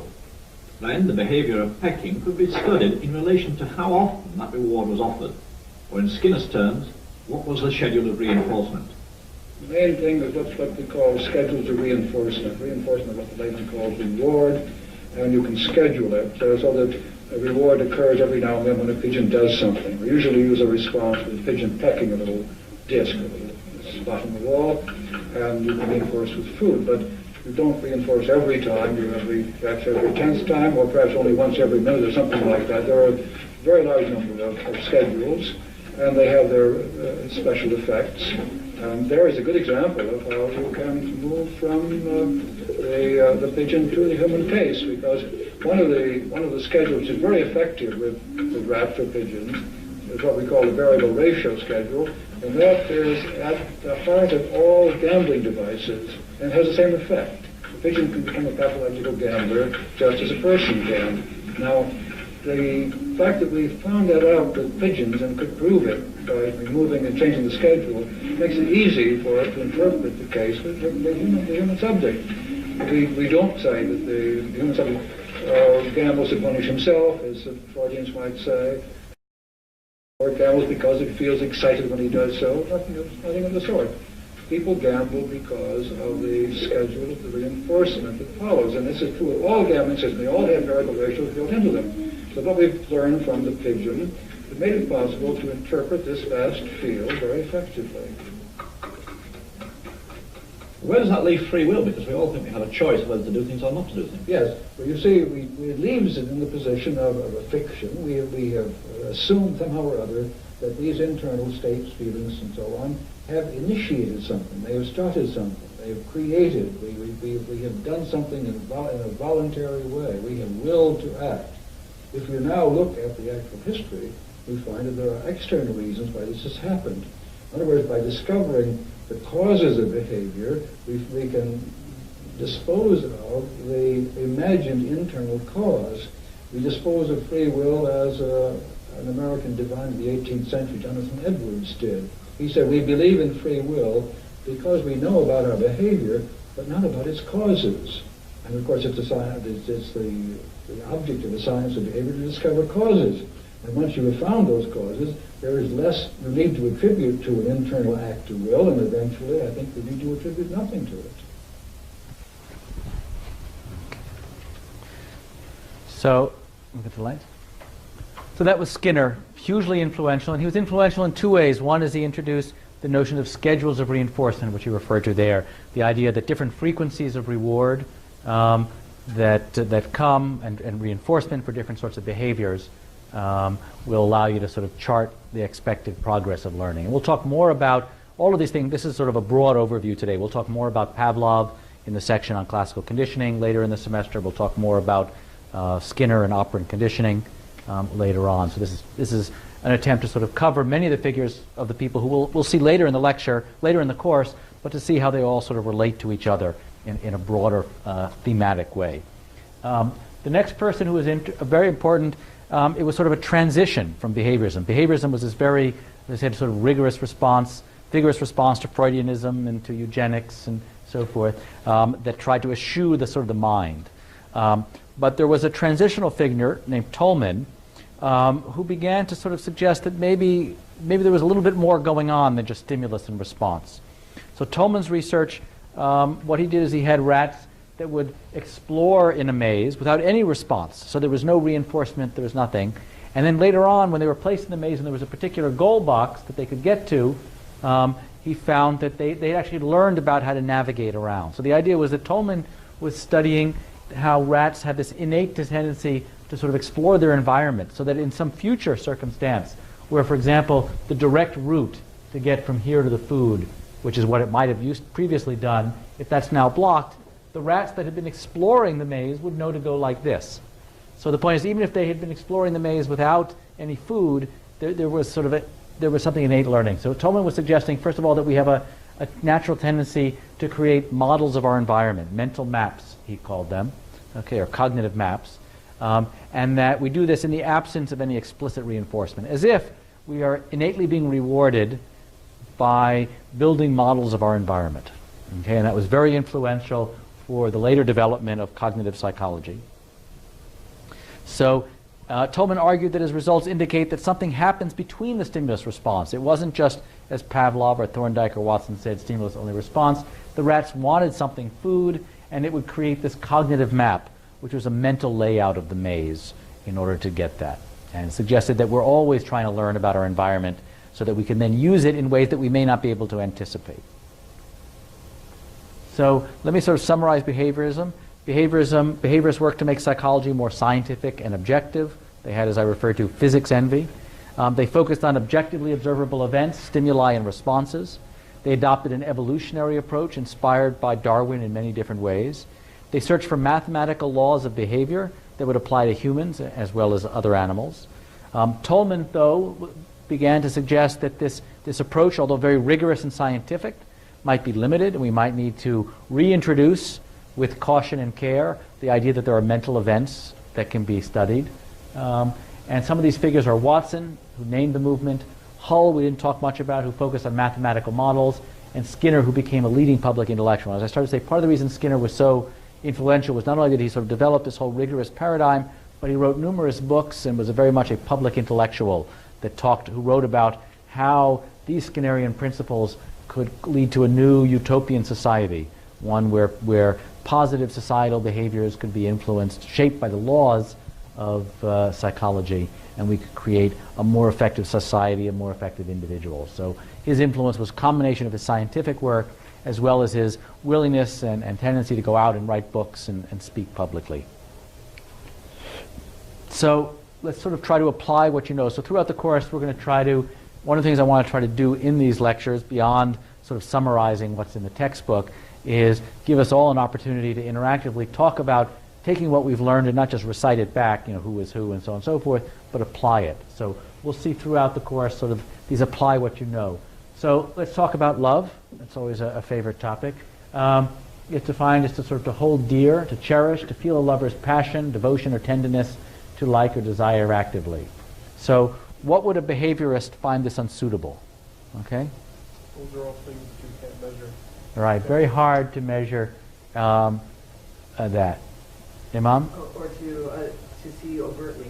Right, very hard to see passion, devotion, tenderness, cherish. So, so how might then, so a behaviorist might reject this definition, but hopefully they're not going to reject love entirely. So how might a behaviorist define love in more behaviorist terms? Mohammed? Measures kink conductance. Okay, maybe that's a more physiological. Let's see what your wife thinks. Joanne, how would you define it? Okay. She said same thing. So you guys have parallel skin conductance responses, is that it? The frequency with which the two...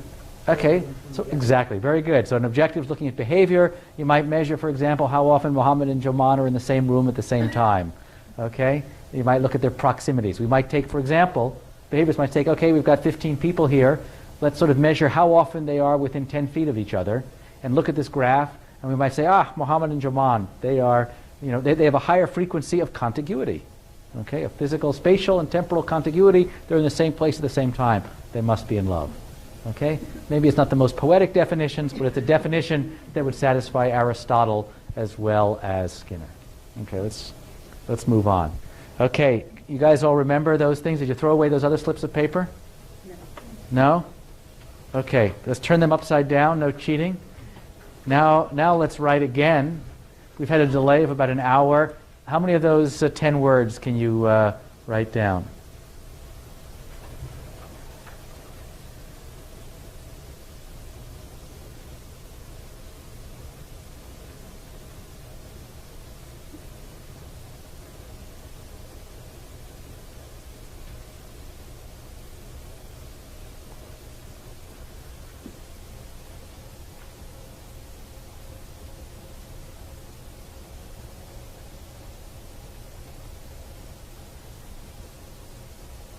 Okay?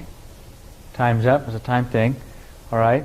So now count. Tell me how many of these you actually got. Spelling counts, Musa. No partial credit. Okay? Count them all up. See how many you got. So let's... so how many people got only one? Two? Okay, we have a 2. 3. 4. 1, 2, 3. Okay. This is done. It's dead here. 5.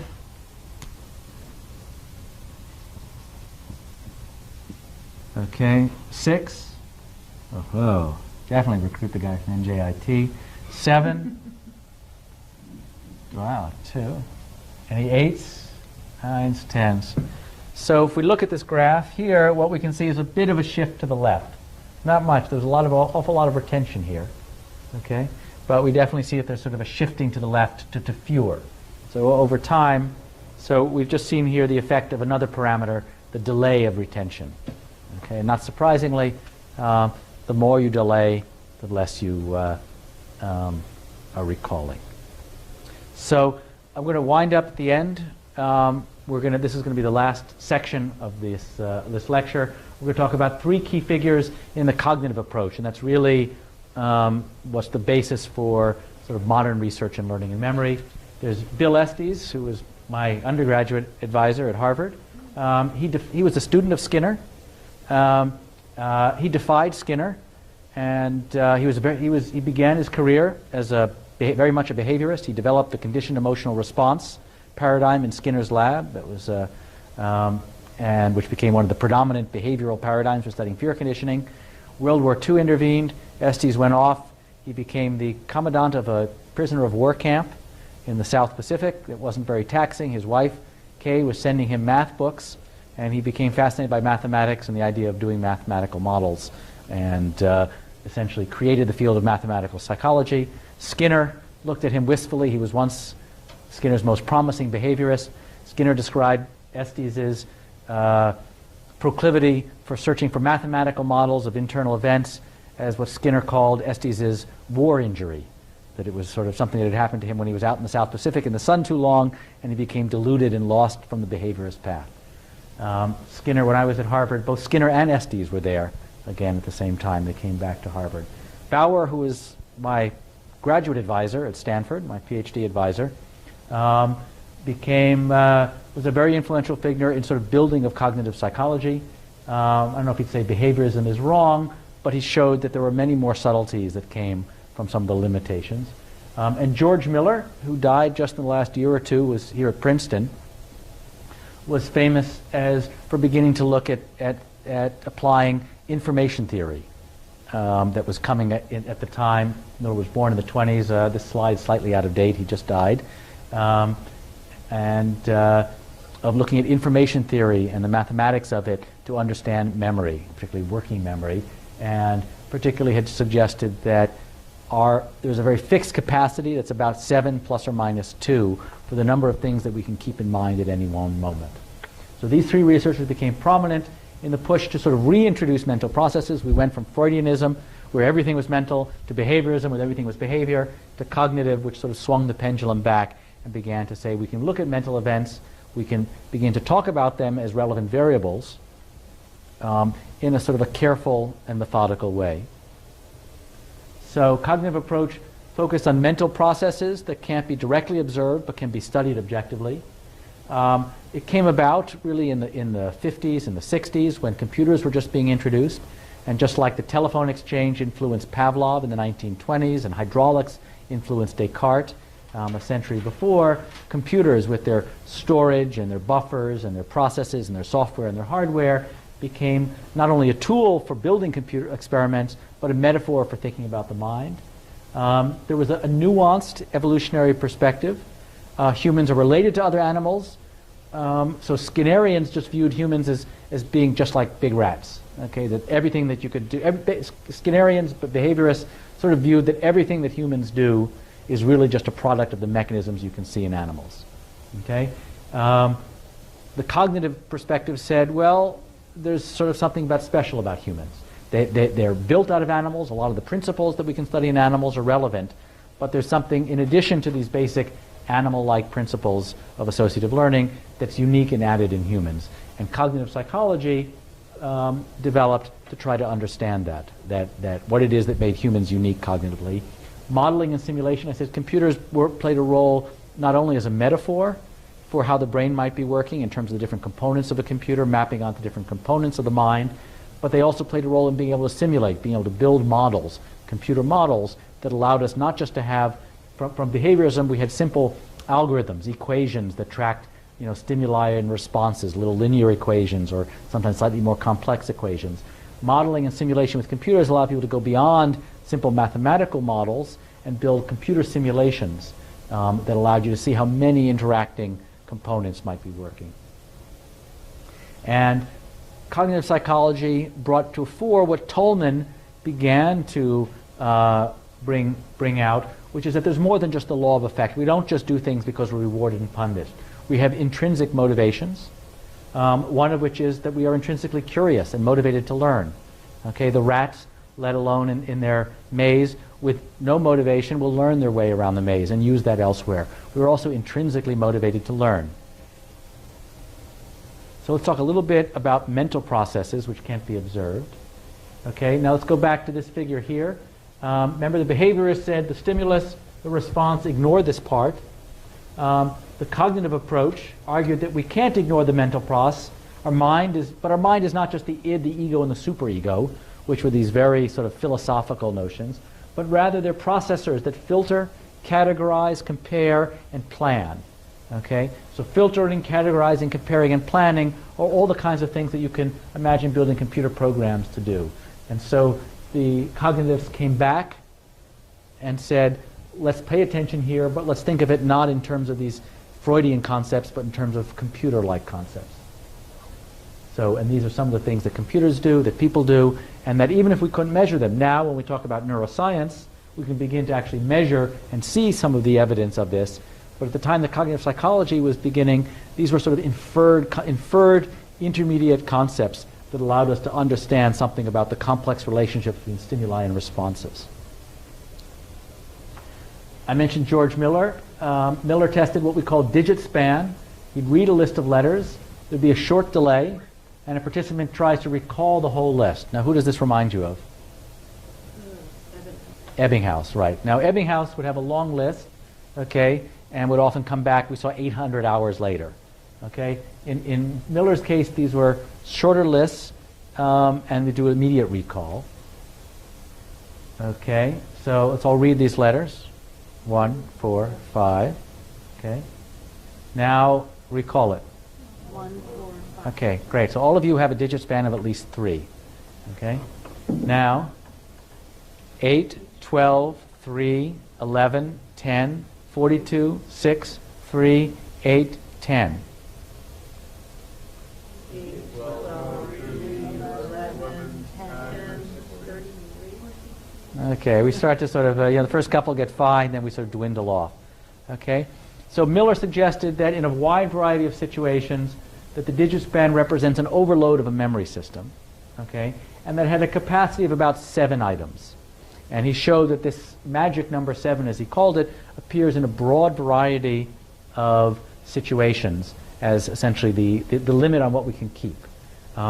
What's one example that of the ways in which 7, this working memory limit of 7, is incorporated into society?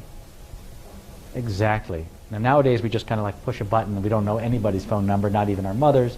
But back then you had to remember a phone number, okay? And the phone number was 7. Okay. So again, this was typical of the cognitive approach. It's much like Ebbinghaus, but here looking at working memory, how much you can sort of keep active at any moment. One of the predominant aspects of studies that went on throughout the behaviorist approach was looking at averages.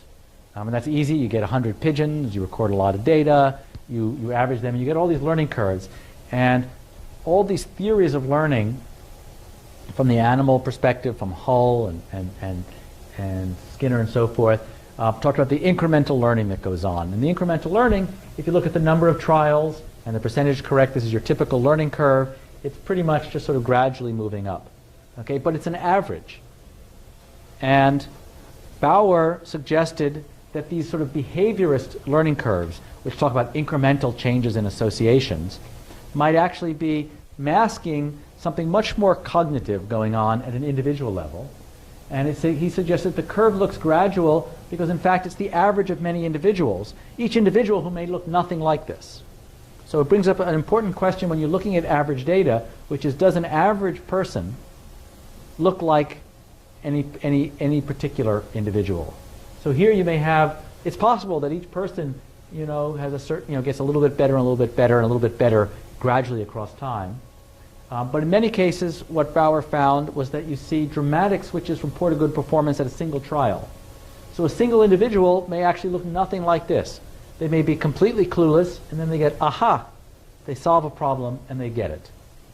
Okay? So why, if Bauer is seeing is this, are other scientists seeing this? And the answer comes from this is average data. And what Bauer pointed out was that if different people get this aha moment at different times, and you average all their behavior, it'll look incremental. And so what Bauer suggested was that what at a group level looks like slow incremental progress may actually at an individual level be something much more insightful, something that would happen at a single moment. And this was much more of a cognitive type behavior, where there's an insight that happens through some mental process. So again, Bauer's work suggests that just looking at stimulus, that looking at individuals and asking how is any individual solving a task often suggests that this notion of direct stimulus response relationships isn't enough, and that when you begin to look at what an individual is doing, that you begin to be drawn into thinking about mental processes, what's going on during that aha moment. Okay, so let me just sort of summarize. There are these three major trends that we've talked about that kind of bounce back and forth, each trying to sort of replace or respond to the other. The Freudian, the behaviorist, and the cognitive. The Freudian said, yes, there were great mental processes. The behaviorist says none. The cognitive said, sort of a nuanced yes, but they're focused on processing. The Freudian was focused on mental disorders, creativity, why your mother hates you. The behaviorist was looking at very simple forms of learning, these Pavlovian, the instrumental conditioning. The cognitive said, those are all the sort of the fundamental things we've inherited from animals, but what's really exciting is what makes humans special, these higher order cognitive functions of language and planning. There was little or no scientific quantification in the Freudian.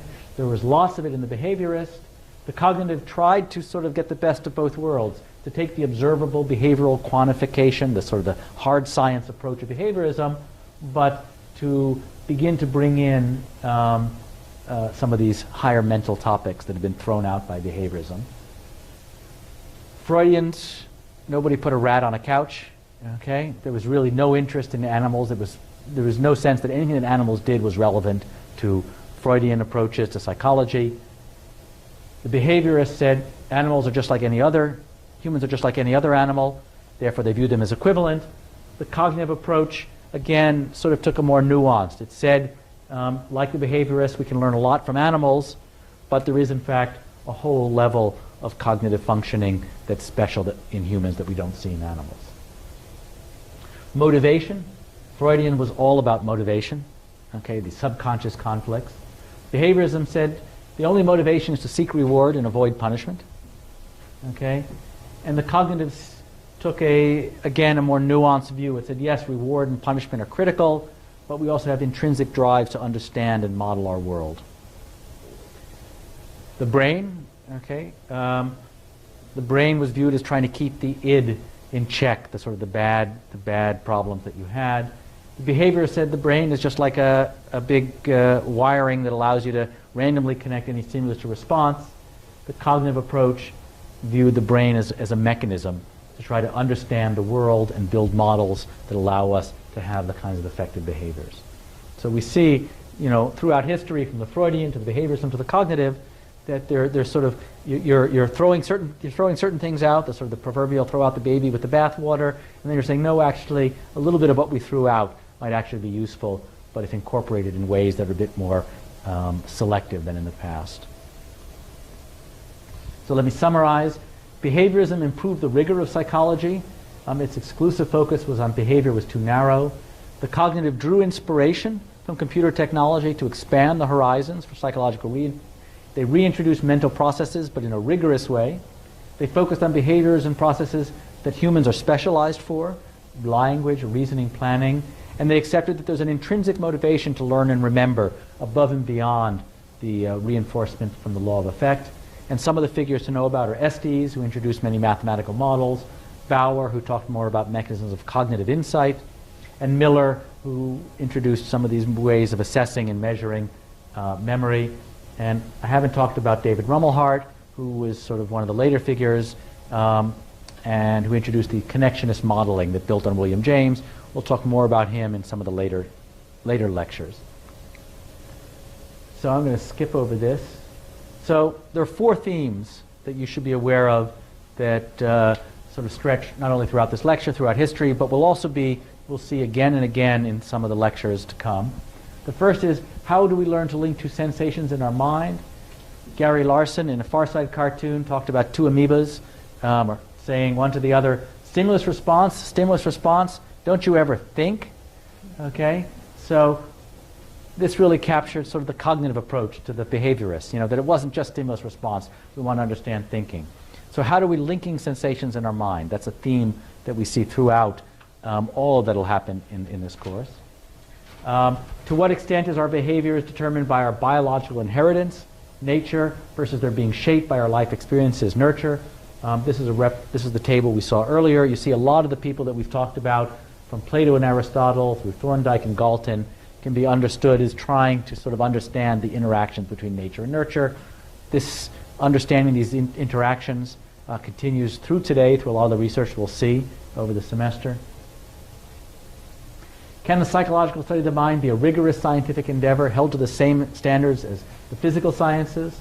I mean, if so, can we develop universal principles, things that are like the kinds of universal principles we see in physics and chemistry? Okay?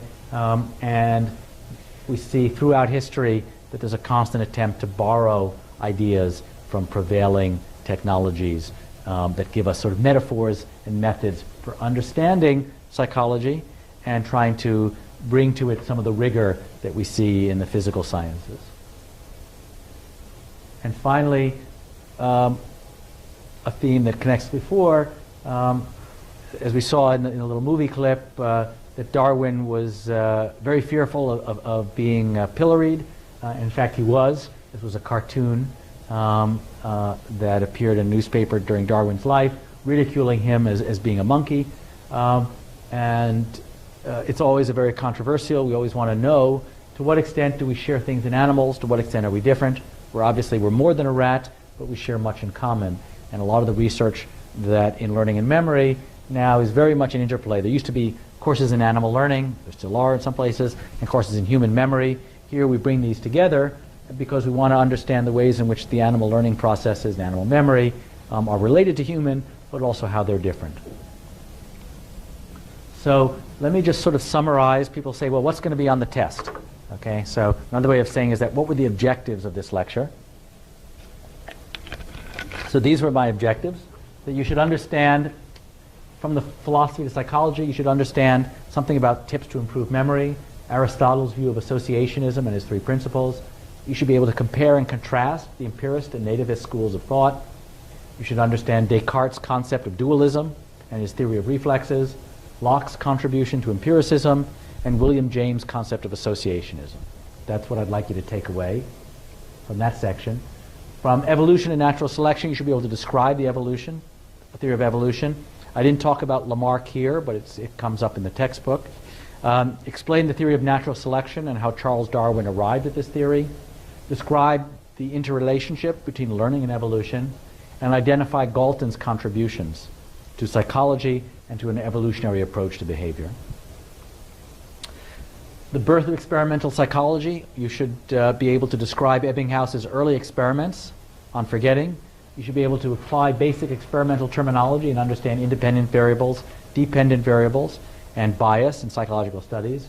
You should be able to describe Pavlovian or classical conditioning and how it was discovered, describe Thorndike's law of effect, and describe operant conditioning.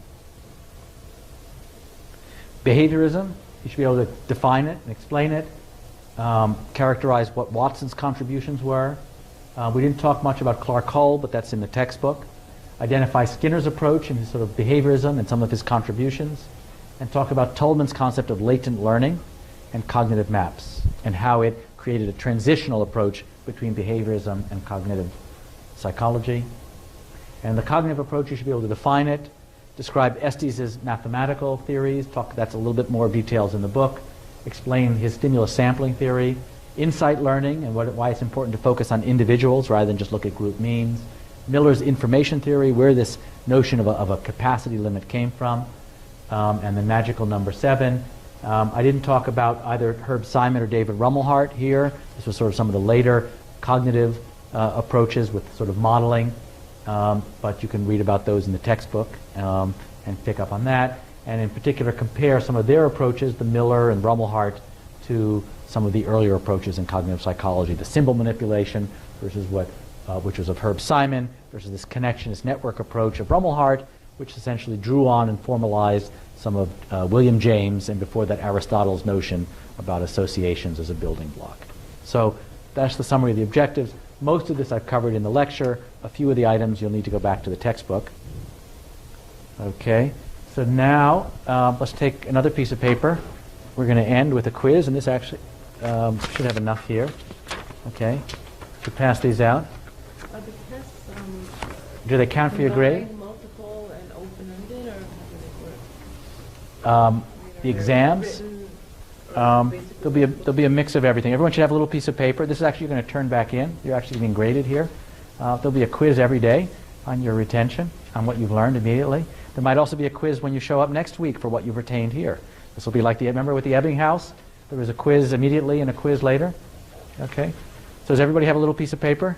So you can write your name on the top. Write your name on the top and the date. Okay? Everybody got the name and the date?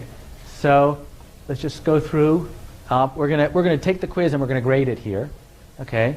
So why don't you write? So which of the so for one, so these are all short answer or multiple choice. For one, which of the following was a proponent of associationism? It should be who of the following: Leibniz, Descartes, William James, or Plato. So you should just write one. You should write A, B, C, or D. Okay, so I'll do that. Okay. Two, a little bit of a thinking. Cancer patients can develop an aversion to foods they eat right before undergoing chemotherapy. Although the foods don't initially cause feelings of illness, pairing them with chemotherapy can cause them to feel sick, leading to the foods becoming associated with this sickness. This is an example of, so 2, fill in the blank. Okay. Number 3, the person who first developed a comprehensive mathematical model of animal learning was, okay, that's a hard one because we just briefly mentioned him, but it'll motivate you to go back and read the textbook chapter. Number 4, suppose you encounter construction while you're driving home. You cannot take your normal route, but you have no trouble in figuring out an alternate way to get back to New York. So rather than taking the Polanski Skyway, maybe you're going to take the New Jersey Turnpike. Okay? This ability is most like behaviors in which researchers' studies. So when the Polanski Skyway is shut down and you decide to take the New Jersey Turnpike back home instead, you're behaving like an animal in whose studies? And 6, don't speak out loud. 6, who adapted information theory to psychology, and what was his favorite number? Okay. I'm going to tick, tick, tick. All right. I skipped number. 1, 2, 3, 4. You're right. 6 has 2 answers. No, you're right. Well, you're right. This should be 5A and 5B. Okay? So all done? No? Okay, well, there's a certain point of limited value to insight. Are you waiting for one of these Bauer-like insight moments? Okay? So this is... All right. Okay. So let's quit. Let's pass it to the person to your left. Okay? Pass it to somebody else. Exchange. Okay. Everybody has passed to somebody else. Okay. Everybody passed to somebody else. So if everybody's passing to somebody else, then everybody should have one to grade. All right? Does anybody? Okay. Okay. So let's go. Okay. Are we all set? Now we're going to get a chance to grade. Can we get attention? Okay. So here. Okay. Which of the following is a proponent of associationism? Okay. Well, but Aristotle wasn't one of the choices. William James was. Cancer patients have an aversion. Okay. Classical conditioning. This is just like the tones. Clark Hull, we didn't talk very much about him. I mentioned him just briefly. That was super hard, but if you got that, extra kudos to you. Okay. Tolman, remember his rats and the blockage in the maze? That's like the Polanski Skyway. Would this also apply to the cat person whose name I can't remember? No, this was really Tolman's study. It was the blocking. Okay. And it was George Miller, who we just talked about, who just died in the last year or two, and his magical number 7 plus or minus 2. Okay. So let's say this is 5 and 6. So why don't you grade it and write down on the top something out of 7. The number correct out of 6. I'm sorry, I've got 7 on the brain. Okay. Why don't you give it back to me? Actually, they should all get passed to Mohammed. Mohammed's the TA. Mohammed gets the TAs. Okay. So pass them back to Mohammed. Okay. All right. So now we see the value not only of learning, but of evaluating retention. Okay? And gives you a sense to sort of see that just because you've experienced something doesn't necessarily mean you've retained it. I should warn you that I may do an Ebbinghaus-like study. And when you come in next Wednesday, we'll begin the lecture with next week's lecture with a short quiz on this week's lecture. Okay? And then the question will be, will the intervening time cause an exponential extinction in your knowledge? Or will the intervening studying and reading that you do cause a gradual increase in your knowledge? And sleeping. And sleep. Let's not forget the value of sleeping on it. Okay? That brings us to the end. Thank you very much. I'll see you all next Wednesday.